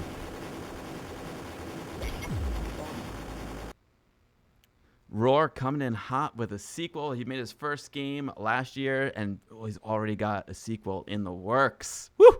Roar's on fire. Neil, what do you think of this World War I game? Lush art on this game. Really nicely done. The developer on their page says that they're aiming for a November-December completion of this game in 2026. So there's a lot more to come for this game as well, which I'm really pleased about because it already feels pretty complete. It's up there as a UN squadron or a Silkworm style game. Lots of variety, lovely backgrounds, and I'm very much looking forward to playing it when they release it at the end of the year. Really nicely done. Fantastic. RJ, Wings of Fear 2. Agreed. Nice, tight, beautiful graphics. Only thing I wish I could interact with the ground more in this game, but small detail, just personal game preference thing. Wonderfully done. Very pleased with the enjoyment I got from this one. Thank you, RJ and Aaron. Wings of Fear 2. I like this kind of stuff. I'm a big World War I flying buff, so it's right up my alley. I like it. It's not the easiest game. It's the way the game works. You're not 100% sure when you've shot and killed the enemy to the point where he can't hurt you, which was I had some trouble exactly understanding when that was, but eventually you get the hang of it. The second level where you have to destroy the tanks with the bombs, it's kind of a bummer when you miss a tank because then you've got to go through the whole level and you can't complete the level. So I would like to see that addressed because that's otherwise you just want to sort of give up basically. It is rewarding and gratifying to go at low level and just gun down all those geeks on the ground, watch them explode, a huge bloody mess. That was a lot of fun. Hey, listen, remember the strafing part of Wings? This is like the side-scrolling version. Just go down there and just gun these suckers down. Hey, they're asking for it. That's what they get. And you can also take out the tanks. Like I said, there's a lot going for it. I'm anxious to see what the final product comes up with, but I think they're really off to a really, really good start. I mean, they got a very good game here. Excellent, geeks. Aaron, what do you think? What you got for us? What's your score? Big 4. 4. Excellent. And Neil, what you just got for Wings of Fear 2? Aaron nailed it. The anticipation before you got into the game proper of it being a Wings-like strafing game, that got me really excited. I wasn't disappointed, but it's had that same feel and that same atmosphere in the way it presented itself. 4.7 from me. Excellent. On RJ. It was a 4.6 for me. Rating right up there with the good ones. A banger. And Amiga Cammy, what was the community score for Wings of Fear 2? Got a 4.1. Amazing. You know what I love too? Roar is just an amazing artist. His art is beautiful. Everything is hand-drawn. And his first game, like I said, was the prequel to this, Wings of Fear 1, and all done with Scorpion Engine. And I believe I think Mixel's Lab might have worked on this too. So great stuff, man. Great stuff. This is awesome. What is up, everyone? Great to see everyone in the chat. We're having a blast here. We got 4 games left. Four games. Yes, 4 games left. My cards are sticking together. Oh, man. All right, here we go. We're shuffling them up. Let's see what we got. We've got Echodrome. Coming up next. Let's cue up the video for Echodrome. This game has the potential to be one of my all-time favorite Amiga games. I'm telling you right now, this is my kind of game. Room 1A, The Fear of Crowds. I like the names, dude. I like the names. I love the voice too. The voice is awesome. It's got some serious arcade vibes. Where's the 3-way? Okay, the speed up is a really important one because you're a little slow at the beginning. Whoo! That is some good stuff, and that is actually the winner of the community vote. That was the highest one. So I'm curious to hear what you all got to say about it. RJ, why don't you kick us off with some Echodrome? Pixel plop in the house. Okay, well, let me say, I thought that this app was excellent. The graphics are superb. The gameplay is superb. The interactivity, everything about it. I also got to say the richness of all the cool things you get to pick up and all the action that's going on. All of that is really great, really, really excellent. But, man, this kind of game just kicks my ass. It's so hard. By the second of the game, I just can't do it anymore. It just overwhelms me. And I like this kind of game, I really do. But there's a game that Williams did from my arcade game days. It was called Stargate or Defender. They did Defender and Stargate, both of them. And they were awesome games. The public loved them. but you had to be this octopus to be able to play the game and press all these buttons. And I did not, and I don't have the skills for this game either. I love this game. I love how it looks. But this is the kind of game that I would sit and watch someone else play rather than try to play myself. Understood. RJ, it's funny. I was just at the arcade not too long ago, and I was like, oh, Defender. I haven't played that one in a long time. And I realized how bad I am at it. I was like, wait a minute. I don't remember being this bad at it. Maybe it's because I'm old now, but oh, my God. But I just got destroyed. But Eugene Jarvis is genius. I love his games. I think they're fantastic. Oh, yeah. And I admit, I'm the lame one here. Maybe you are too. I'm with you. I'm right there with you, RJ. I'm right there with you with the lameness. Oh man, but I'll tell you what's not lame. This game is not lame. Aaron, what do you think of Echodrome? So, Pixel Plopster, he's got some skills. You know what I mean? This is another one that like fits the bill of the contest to a T. You get all sorts of control options, which I appreciate. It's an unusual game, and for like a game like this where you are in a ship, to have this sort of control of the ship. This isn't a game where you thrust around like an asteroid. I mean, you've got total moving control, which is unusual. There's little elements in here of something like Robotron or Smash TV. You got your power ups. It's almost there sort of elements of a Berserk where you sort of go, pick which way you want to go. I like the presentation. I mean, the demo-y style of it is off the charts. The way the vector graphics are put out there, it's just lovely. The way they zoom in and out. I thought this was just top shelf. I really enjoyed it. I've got a double joystick control panel behind me, and man, that's how you do it. It's a real fun game. Agreed. I love the dual stick controllers. They're so much fun. I know Neil is a good friend of Hoffman, creator of Seekanoid, another dual stick game. What'd you think of this one, Neil? Yeah, I mean, just to echo the sentiments of the guys, brilliant game. I hope I don't offend RJ as an ex-Williams man, because this feels like if Atari made Robotron. I've got two games that I love in the arcade. The lovely smooth vectors of asteroids, and then the pure chaos and twin stick gaming of Robotron. And this brings them together. Admittedly, I tested this on an emulator on a flat screen, and I can't wait to get this on a CRT and just see the way the phosphor fades with all those crazy effects going on. Particularly when you get the acid house power up. Did any of you get that? When it screams acid?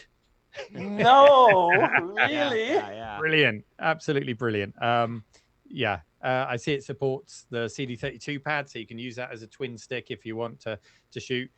It is very difficult, admittedly, on the one stick where you've got to kind of point and shoot. But when you've got the twin sticks things going on with the CD32 pad, brilliant. Yes, fantastic. It's got some Jeff Minter vibes as well. Yeah, I love it. It's the Llama Award. The Llama Award? Excellent. Neil, what's your score? I'm going all in with a 5. Woo! Oh, baby. Bam!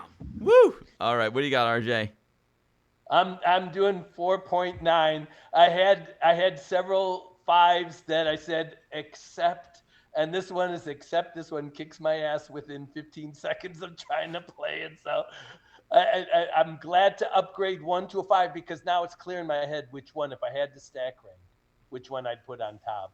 But I'm sticking with 4.9 for this one. We can discuss at the end there. 4.9 is a good one. I love it. Aaron, what do you got for us? This is one of, I had really 3 that I thought were exceptional, and this was one of them. I will say, RJ, if you play this one with 2 joysticks, I think you'll have an easier go of it. In fact, I recommend that for everybody. But if you've got 2 sticks, this right here is a 5 all day long. Oh, coming in hot. Woo! Echodrome's going to be a tough one to beat. Amiga Cammy, what did the community say about it? It won the community award top score. So what did they say, Cammy? What was the final score from the community for Echodrome? 4.6. The community's tough. Woo, man. The Amiga community is ruthless. Wow, that's okay. Yeah, it's gonna. I like it because it's an interesting battle. So what were you guys saying in the chat? So I saw a lot of people pinging me.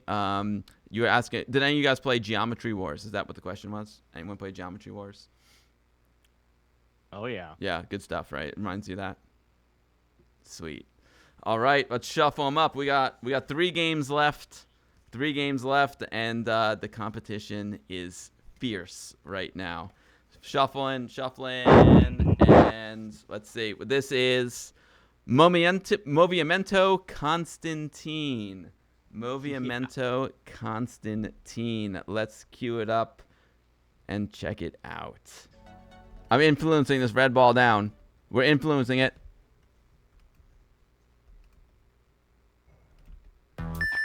Boom. Another. Oh, yeah. Let's influence it again, huh? Let's influence it. Let's go. There we go. Boom. Woo! That's a good question, Mega Mark. Hit the bell? All right, dude, we were influencing those balls. That was a funny one. All right, let's see. I'm just gonna go up upper left. Aaron, what did you think of Movimiento Constante? This game is the answer to what goes through your mind when you fall down the stairs. You just sort of like you're just trying to make something happen. I played this with no prior knowledge of what it was, what it meant, and I still don't know if I'm honest. But a funny thing happened. It's in a weird way, much like the jumping one. I spent a ludicrous amount of time trying to figure out what the hell was happening, and then once I figured out what was happening, I spent a ludicrous amount of time trying to make it happen. It was this is more of a less like a game and more like I don't know, an experience or a. It's hard to describe, but I mean I think I like it, but I don't know why. It doesn't matter. Why doesn't matter as long as you like it. That's all that matters. RJ, did you like it?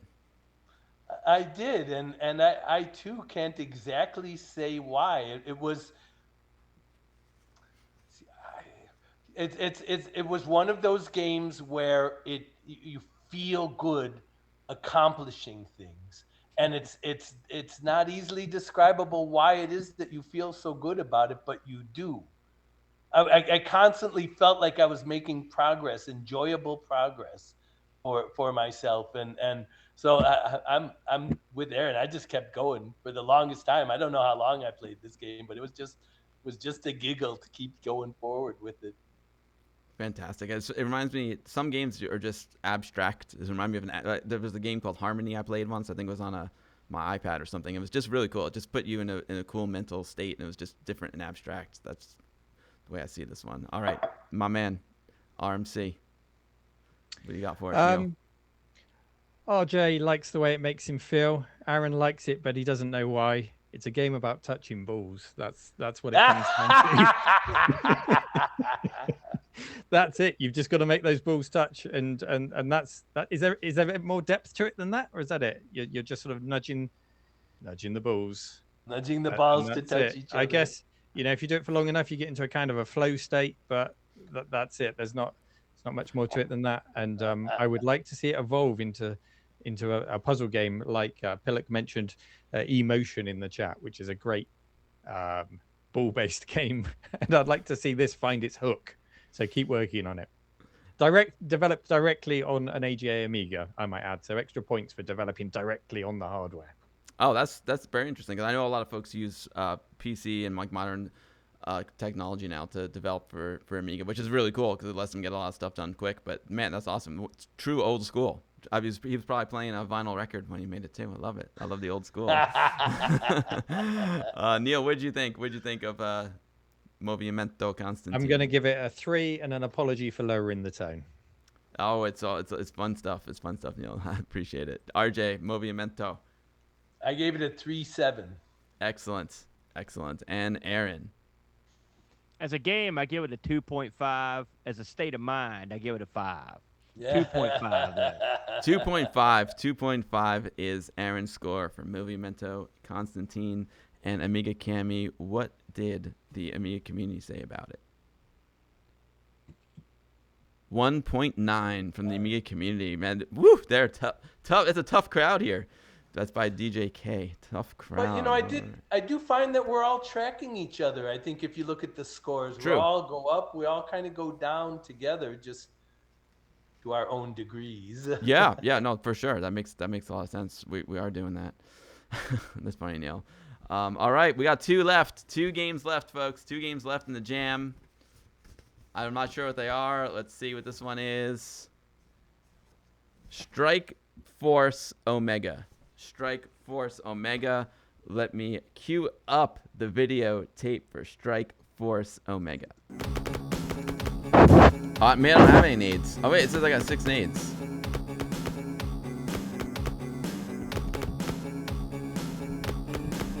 Man, it's a very difficult game.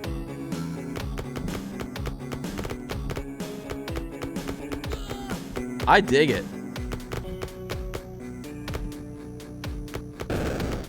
Oh, come on. He shot that. He was right next to that barrel when it exploded. I like how they have an X on the court.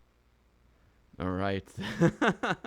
It's funny to watch yourself play the game, and I was like, wait a minute, what was I saying about that game? Anyway, that was Strike Force Omega. RJ. I loved it.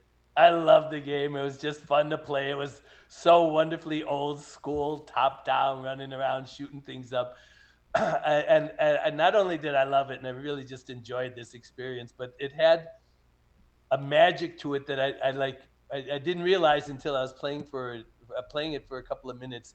It had these wonderful little touches, like when you kill one of the enemies, the way the enemy's body flashes with a white flash, and then the body flashes in and out before it disappears. It had this pleasant old school charm and quality to it that I loved, and it was not pretentious. It was just a simple top down run around shoot 'em up game that I really like, and I like this one a lot. Excellent. Thank you, RJ. Aaron, how did you like Reborn 80s game? This was like a very clean, very pretty New York Warriors. If you ever played that one back in the day, you roll around. Listen, these are always a good time. Go around and kill a bunch of suckers with a gun. It plays well. The look of it, I don't know who did the art. I don't know who did this one, the name of the person, but it sort of reminded me of that River Raid clone that was out a couple years ago in the Amiga. The same kind of art style, which I actually enjoy. I find it pleasant. It's funny, the art in this is very pleasant for a game where you go around and kill people and there's big piles of blood everywhere. I like the fact you could go into some of the buildings, which is neat. You don't normally expect that sort of thing. So I like that. I quite enjoyed this one. Fantastic. And Neil? I was hoping you'd show the title screen because I am on the title screen with an eye patch, and that immediately got the points from me. I was wondering. I loved it. That's why I had the eye patch. I thought you pirated it. This was interesting because when it first loaded up, I thought, oh, it's gonna be one of those games that we've seen a lot of before. But actually, the more I got into it, the more kind of strategy there was about sort of getting in behind the enemies and finding the best angle for them. Did I miss this? Was there a twin stick option or not? Did anyone? No, I didn't see one. No, because if you gave this a twin stick option and made it kind of Commando meets Smash TV, it would be absolutely epic. I just want that twin stick option because at the moment you point in a direction, you hold fire, and then you strafe, and it holds that direction. But if I could spray around with two twin sticks, this would be on a whole nother level. So please, if you can implement that, that would be great. That's a good point. Good points. Neil, what did you give it for a score without that twin stick? Without the twin sticks, I'm going to give it a 4.2. It would get more with the twin sticks. Excellent. And RJ?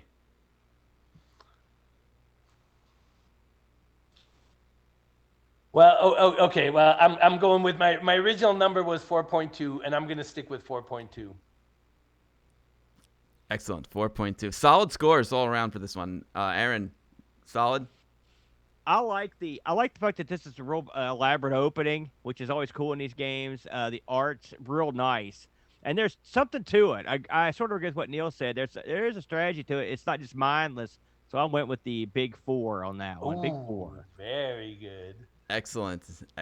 Good stuff. And Amiga Cammy, what did the Amiga community say about Strike Force Omega? 3.6. All right.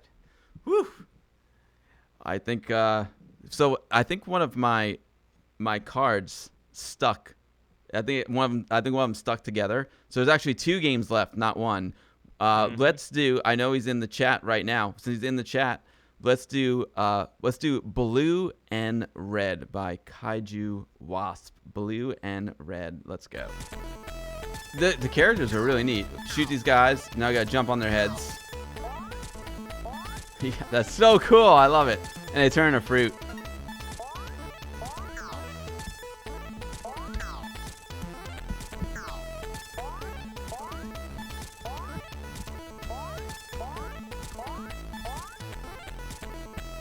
I'm gonna get that fruit. If I beat the level, I'm gonna miss out on my fruit. Don't miss out on your fruit, Neil. Don't miss out on the fruit. What do you got for us with Blue and Red? I really enjoyed this. A sort of a bubble clone with a hint of Bomb Jack about the feel and the style of the movement to it. Love that it supports 2 buttons, as many of the games in this competition do. So you've got 1 button for jump and 1 for shoot. You can knock down to jump down through the platform if you need to in an emergency. Great music by, was it Virgil who did it? Virgil did it, yeah. Fantastic music. Just a really nice, all-round, good arcadey feeling game. Nicely done. Fantastic. Thank you, Neil. And RJ, what do you think about Blue and Red? I liked it a lot. It was an enjoyable experience, but it felt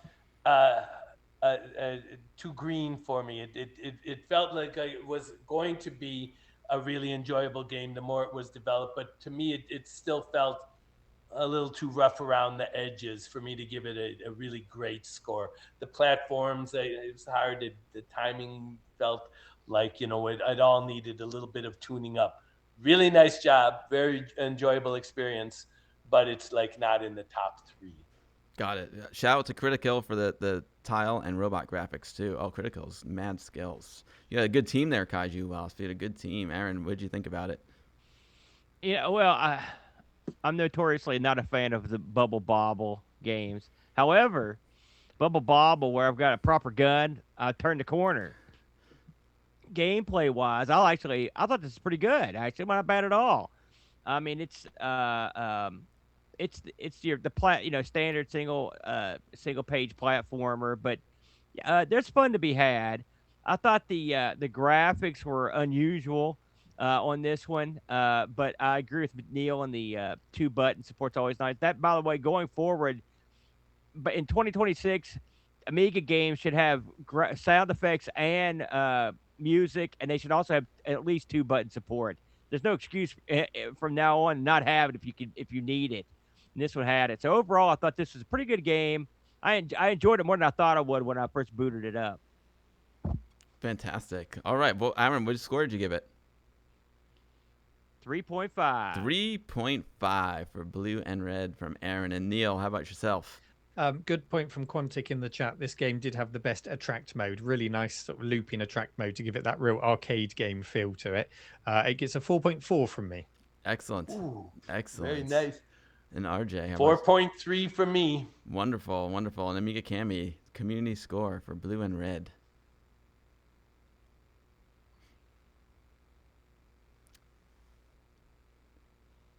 Amiga Cammy, do you have the 4.0? Excellent. I love it. I love it. That's fantastic. And now one thing that I liked about this game is 2-player, man. Single screen 2-player. Like, I love playing games together, couch co-op. I love getting together at WOG meetings and playing 2 players. That's goes a long way for me too. Like my man Mixel's Labs, he's got a great 4-player game. Crazy. So yeah, Kaiju, great job, Kaiju. Thanks for being here today for the show as well, and all the devs for who came today. Appreciate you all very, very much. All right, folks. So no more shuffling. No more shuffling is necessary. The final game of today's jam is Cake Rush by Hambo. My Hambo. Let's go to the seas. Cake Rush time. Give me some cupcakes. Cake fight. No way. Wait, do we throw the cakes at the other players now? Yes. No way. No way. I love it. That's so rad. Oh, wow. This game is hilarious. Oh my god, yo, this jam is nuts, folks. I think I summed it up perfectly in that clip. This jam is nuts, folks. The quality of the games is so outstanding. RJ, I heard you chuckling there. Why don't we start with you, little Cake Rush? I love this game. It's so much fun to be able to play a game like this, and it's a great game by itself. It's just a wonderful game to play. The theme of it is so enjoyable. It really just, to put you into that kind of scene, into that kind of moment in your mind where you're running around against the robots and then you're playing against the robots. It's just so great. This game made me laugh. It made me feel real happy to play. And happily, it's a really well done game. It was an enjoyable experience to interact with the game as well. So this one just came across really nicely for me. Love it. I love it. Neil, did you do well in the kitchen? I did well in the kitchen. It was a great game. Listen, any Amiga meetup or any retro expo that has an Amiga table, this game is going to be there now as the party game to attract everyone to sit down and really sit shoulder to shoulder and have a great game. Because I always felt sad that I was just playing it on my own, and I'm going to get this in the Cave Museum, maybe even get it on a projector and get everyone playing this.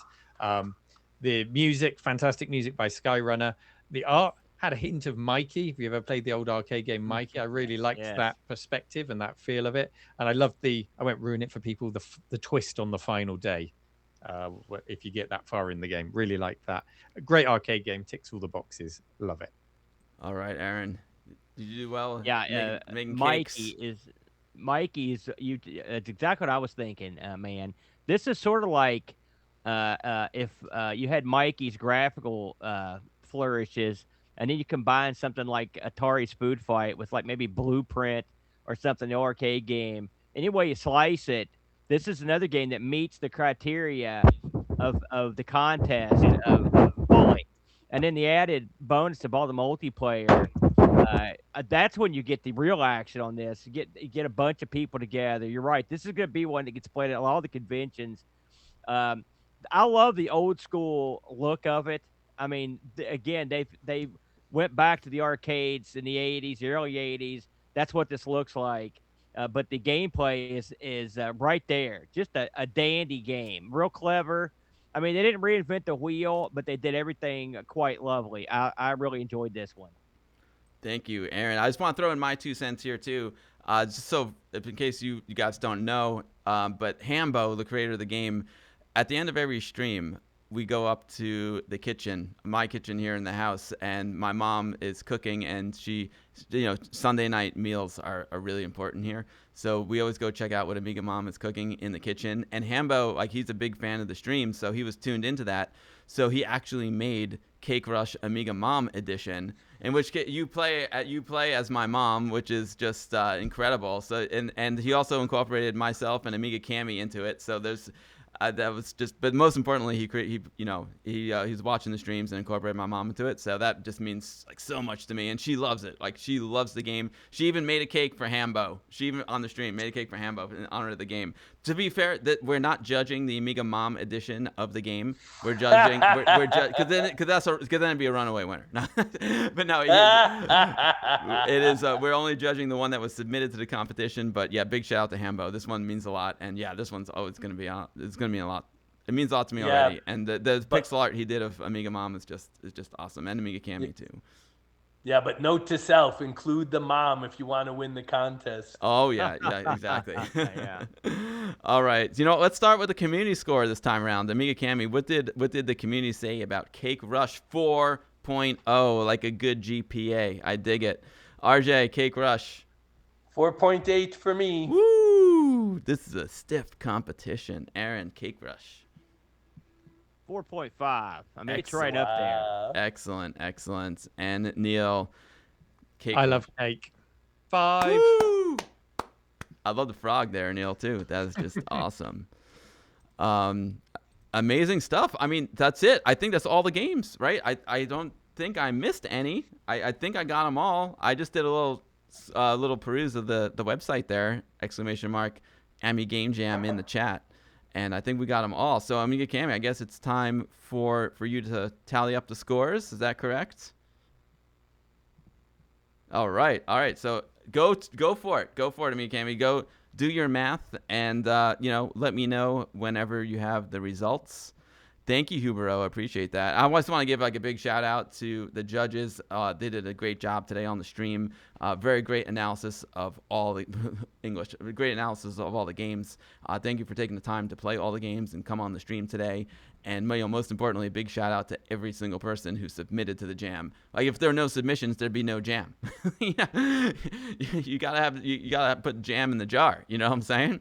So the games are awesome. The quality of the games was outstanding. It's probably the highest level quality of games all around, I think, of all the years.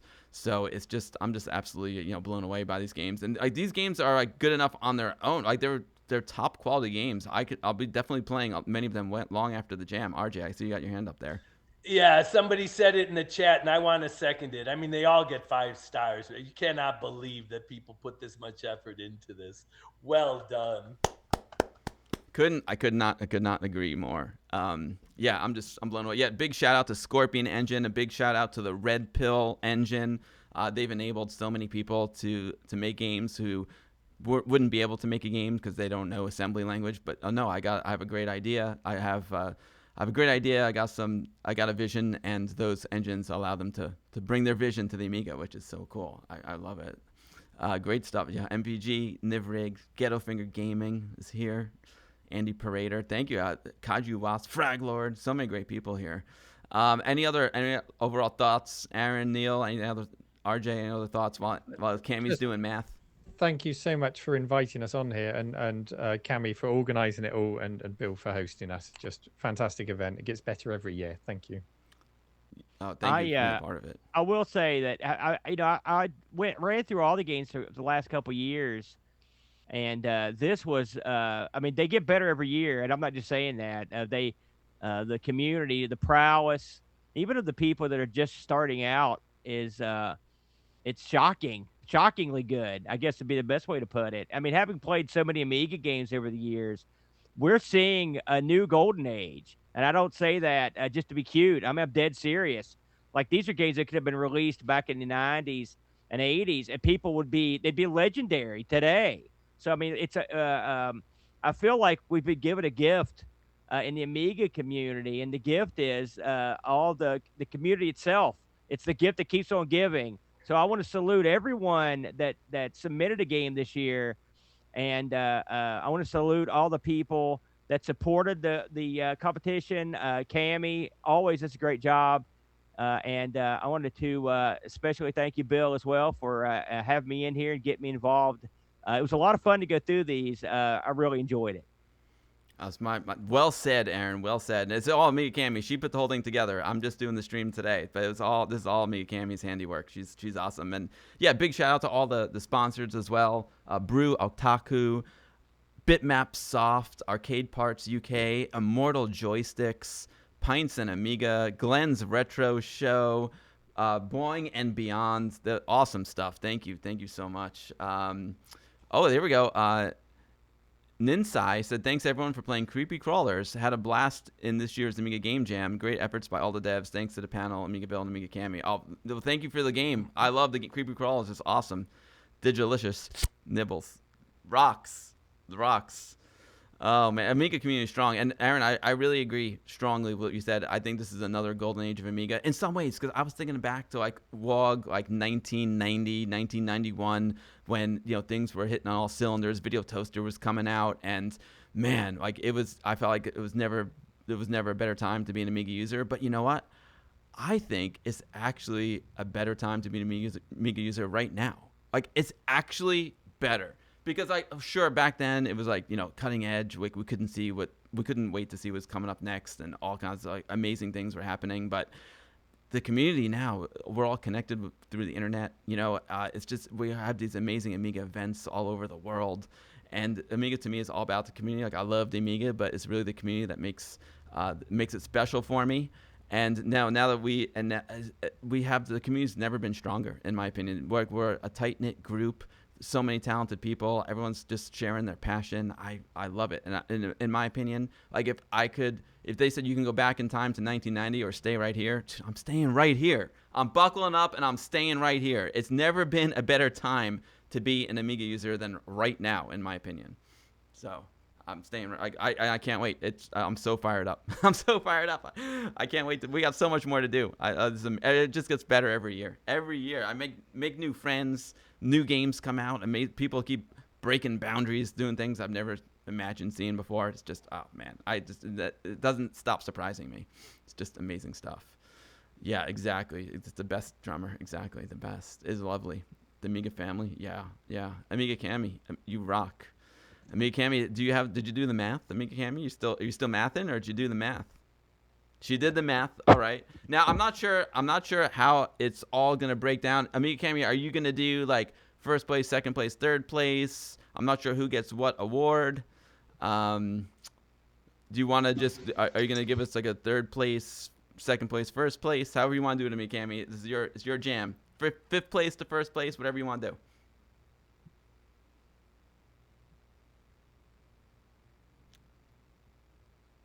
You want to give us the first? All right, go for it, Cammy. Okay, the play Kate Rush. Third place. That was third place?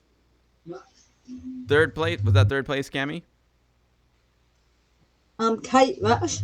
Third place, Cake Rush.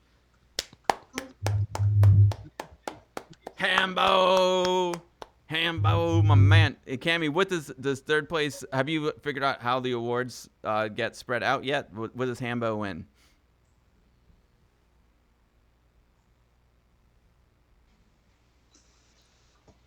Okay, so we have second place and second place. Second place is Double Baboon Ninja. Woo! Double Baboon Ninja coming in second. I love it. That's great stuff. Great stuff, Cammy. All right. Drum roll, Cammy. Who is the winner of the 2025-2026 AmiGameJam? Okay, so the winner, first place winner is Echodrome. Echodrome. Woo! Yay! That is amazing stuff. Hardwired, Cake Rush third place, Double Baboon Ninja second place, Echodrome first place. It's massive. To be honest, between all three of those games, it's really hard to pick. It's so hard to pick. They're all so good, and they're all great arcade games. They're all so good. Oh man, congrats. Yes, congrats to everyone. Congrats to all the game devs. You all should be really proud of yourself. There wasn't, like I said, they're all fives. And I can't wait to see, you know what I really can't wait to see? I can't wait to see some of the games that were started. I can't wait to see them completed. I can't wait to see what happens to some of these whips. I'm really, really excited about that too. And I'm really excited to have these games up and running on my CRT at the next WOG meeting. I love it. These games are going to live with us forever now. This is awesome stuff. It was tight. How close was it at the top? Oh, never. Amiga Cammy, do you have the final numbers? Can you share the final number? It was really close, right? It must have been so close.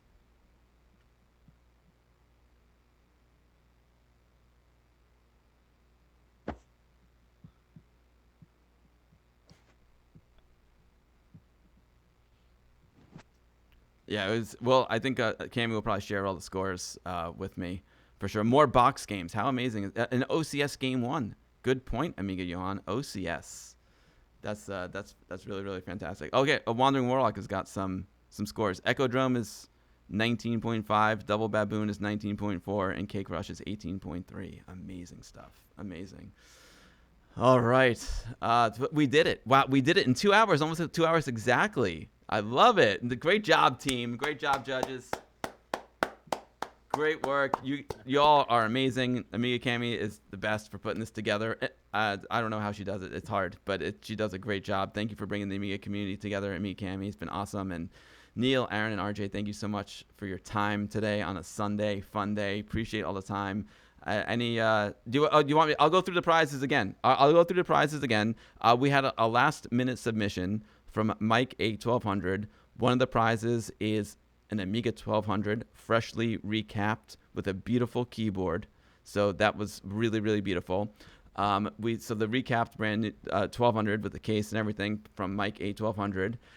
There's going to be a full-sized arcade cabinet made with the games in it, and there's going to be a replica, a 1/6 replica of the cabinet. So the winner receives a 1/16 replica of the cabinet. So Pixel Plop is going to be getting a 1/16 replica of the AmiGameJam cabinet. That's awesome. There's also an Immortal joystick with custom artwork. I got my Immortal over here. I got a custom Immortal joystick too. I like to play use the joystick in my right hand, so he made a custom one for me with the stick on the right and the buttons on the left, because a lot of folks do stick left, buttons right, like the old school arcade days. But RJ, was that a technique they did because more people are righty than lefty, so they would do the joystick in the left hand, so it would be more difficult to play the game? Is that true? Yes. It was unfair, but yes, they would do it. So an Immortal joystick with custom. I wonder what the custom artwork is going to be. That's going to be cool. We got a couple of boxed games from Bitmapsoft. I'm not sure what the games are, but that sounds great. Bitmapsoft does great stuff. They publish great stuff.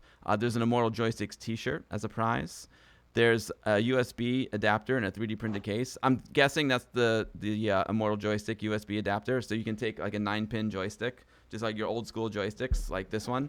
Take that 9-pin and plug it into the USB adapter, and then you can use it on your Mister, your Raspberry Pi, your PC, whatever you like. And Bitmapsoft is also offering a voucher, so great stuff from Bitmapsoft. And Arcade Parts UK is giving a £20 gift certificate with free shipping on any of their parts. So cool stuff. Great prizes, great sponsors, great events. I had a blast. And I want to say thank you, Amiga Cammy, for asking me to host the jam. I tried to do the best job I could, so thank you for that. I'm very, very honored and appreciate it, Cammy. Yeah, special round of applause for Cammy for doing all this and getting it all set up for us. Woo-hoo. Great job, Cammy. All right. Anything else? Anything else you want to share with us, anyone? This has been an awesome jam. I'll keep the stream going. It's 4:22 p.m. in New York, so I'll go to my usual time. I don't have anything planned after this. To be honest, I didn't think we could actually pull it off in 2 hours, but we did it. So I'll play some of the games. Let's play some of the games. So that's what I'm gonna play. Some of the games. We'll play some Echodrome. We'll play some Cake Rush and some good stuff. If any of the judges have anything else they want to share, we can go for it. One now. last thing, because I just spotted them in the chat. Amiga Vision is in there. If anyone wants to try out all these games, there's a wonderful Game Jam pack. Just install Amiga Vision, and it's just there. You can just play them all straight away. So go and try Amiga Vision. Oh, and well, thank you, because it made judging so much easier to have that. I didn't even know. I'm literally turning my Amiga on right now. I got Amiga Vision in there, and I didn't even know there was an AmiGameJam section in Amiga Vision. You learn something every day. This is awesome. Now I can play the game so easy. Oh, that's great. And thank you everyone for watching today too. I see. Let's see who's here. I'm just gonna look at the last comments. Amiga Live is here. Oh, also speaking of Amiga Live. If you want to play the games, Amiga Live has got a special Game Jam category on Amiga Live. So you can go to AmigaLive.com, download the client, and all the games in the jam are right there on Amiga Live. You don't even have to play like 2-player or anything. You can play it offline. Amiga Live did a great job with that. So awesome work, Amiga Live. Drummer with the resub. He's also an Amiga Bill VIP. Super Tech Boy, thank you for dropping Amiga Live into the chat. Bum Job, Ghetto Finger Gaming, thank you for sponsoring in the jam. You rock, Gino. Quantic CD32, DMACK828. Yeah, and you can play them co-op too. Yeah, you can play. You don't have to play them co-op, but you have the ability to play them co-op as well on Amiga Live. Cope 1999, Amazing Pillock, Texas Foosballer, Acid Bottle, 4-player Cake Rush or 2-player Double Baboon as well. Excellent, and I'm sure Red and Blue, right? Craggle Live, Mountain Fraggle, Ocean Mind Music, Jawwolf, man, awesome stuff. Judges, thank you so much. Appreciate your time very, very much. You all rule. Thank you, Bill. You're welcome back on the stream anytime. Any of you guys want to come on? You're welcome. Thanks for doing this for us, Bill. My pleasure. Thank My you. pleasure. And all of you keep up the great work. RJ, great Best wishes with your endeavor. You know, would definitely reach out. I'll help any way I can, and the Amiga community will help out any way we can as well. Neil, what do you got cooking on the RMC Retro? Ooh, we've just done the Seekernoid Hoffman's game on a cartridge, the first ever Amiga game on a cartridge that just slots in the side of the 500. Just a one-off, and there's a video of that on the channel, so go and check that out because it was a great, fun little project. I love it. I've got my Hoffman vinyl over there. I got my Seekernoid. That's really exciting. Definitely, we'll drop a link to the youtube.com. What's your link, Neil? Retro Collective. Retro the Retro Collective, Collective. everywhere. Yeah. Love it. And Aaron, what do you got cooking on the Amigos podcast? Oh, hey, the beat goes on, man. We're going to be looking at Captain Blood this week. You can find us at Amigos Retro Gaming, pretty much all over. Thanks for having me on, Bill. I really appreciate it. Thank you, Cammy. Neil, it's always a pleasure to see you. And RJ, it was great to meet you for the first time. I really enjoyed talking with you. Thanks, everybody in the community. We appreciate you so much. Yeah, and great job to you and the boat for putting on Boat Fest. There's nothing like having in-person Amiga meetups, and I know Neil, you do amazing stuff in the cave as well. So there's nothing like in-person Amiga meetups. RJ, thank you so much for your time. I appreciate you. Man, it's been an awesome day. It's been an awesome jam. I can't wait for the next one. So, folks were asking about the Ami Tool Jam. Just do !jam in the chat, and that'll link you to it. It's going on right now. It ends like in November sometime. Don't quote me on that, but it ends in the autumn. So definitely check out the Tool Jam from my man Dan over there at Life School. There he is. Keep up the great work on Lemon Amiga. Awesome stuff. All right, folks. There we have it. AmiGameJam 2025. I'll do /26 is in the books. Thank you guys so much. I appreciate you. Thanks, everyone. This has been a treat. Woo! All right. Have a good one. See you guys. Bye. Bye.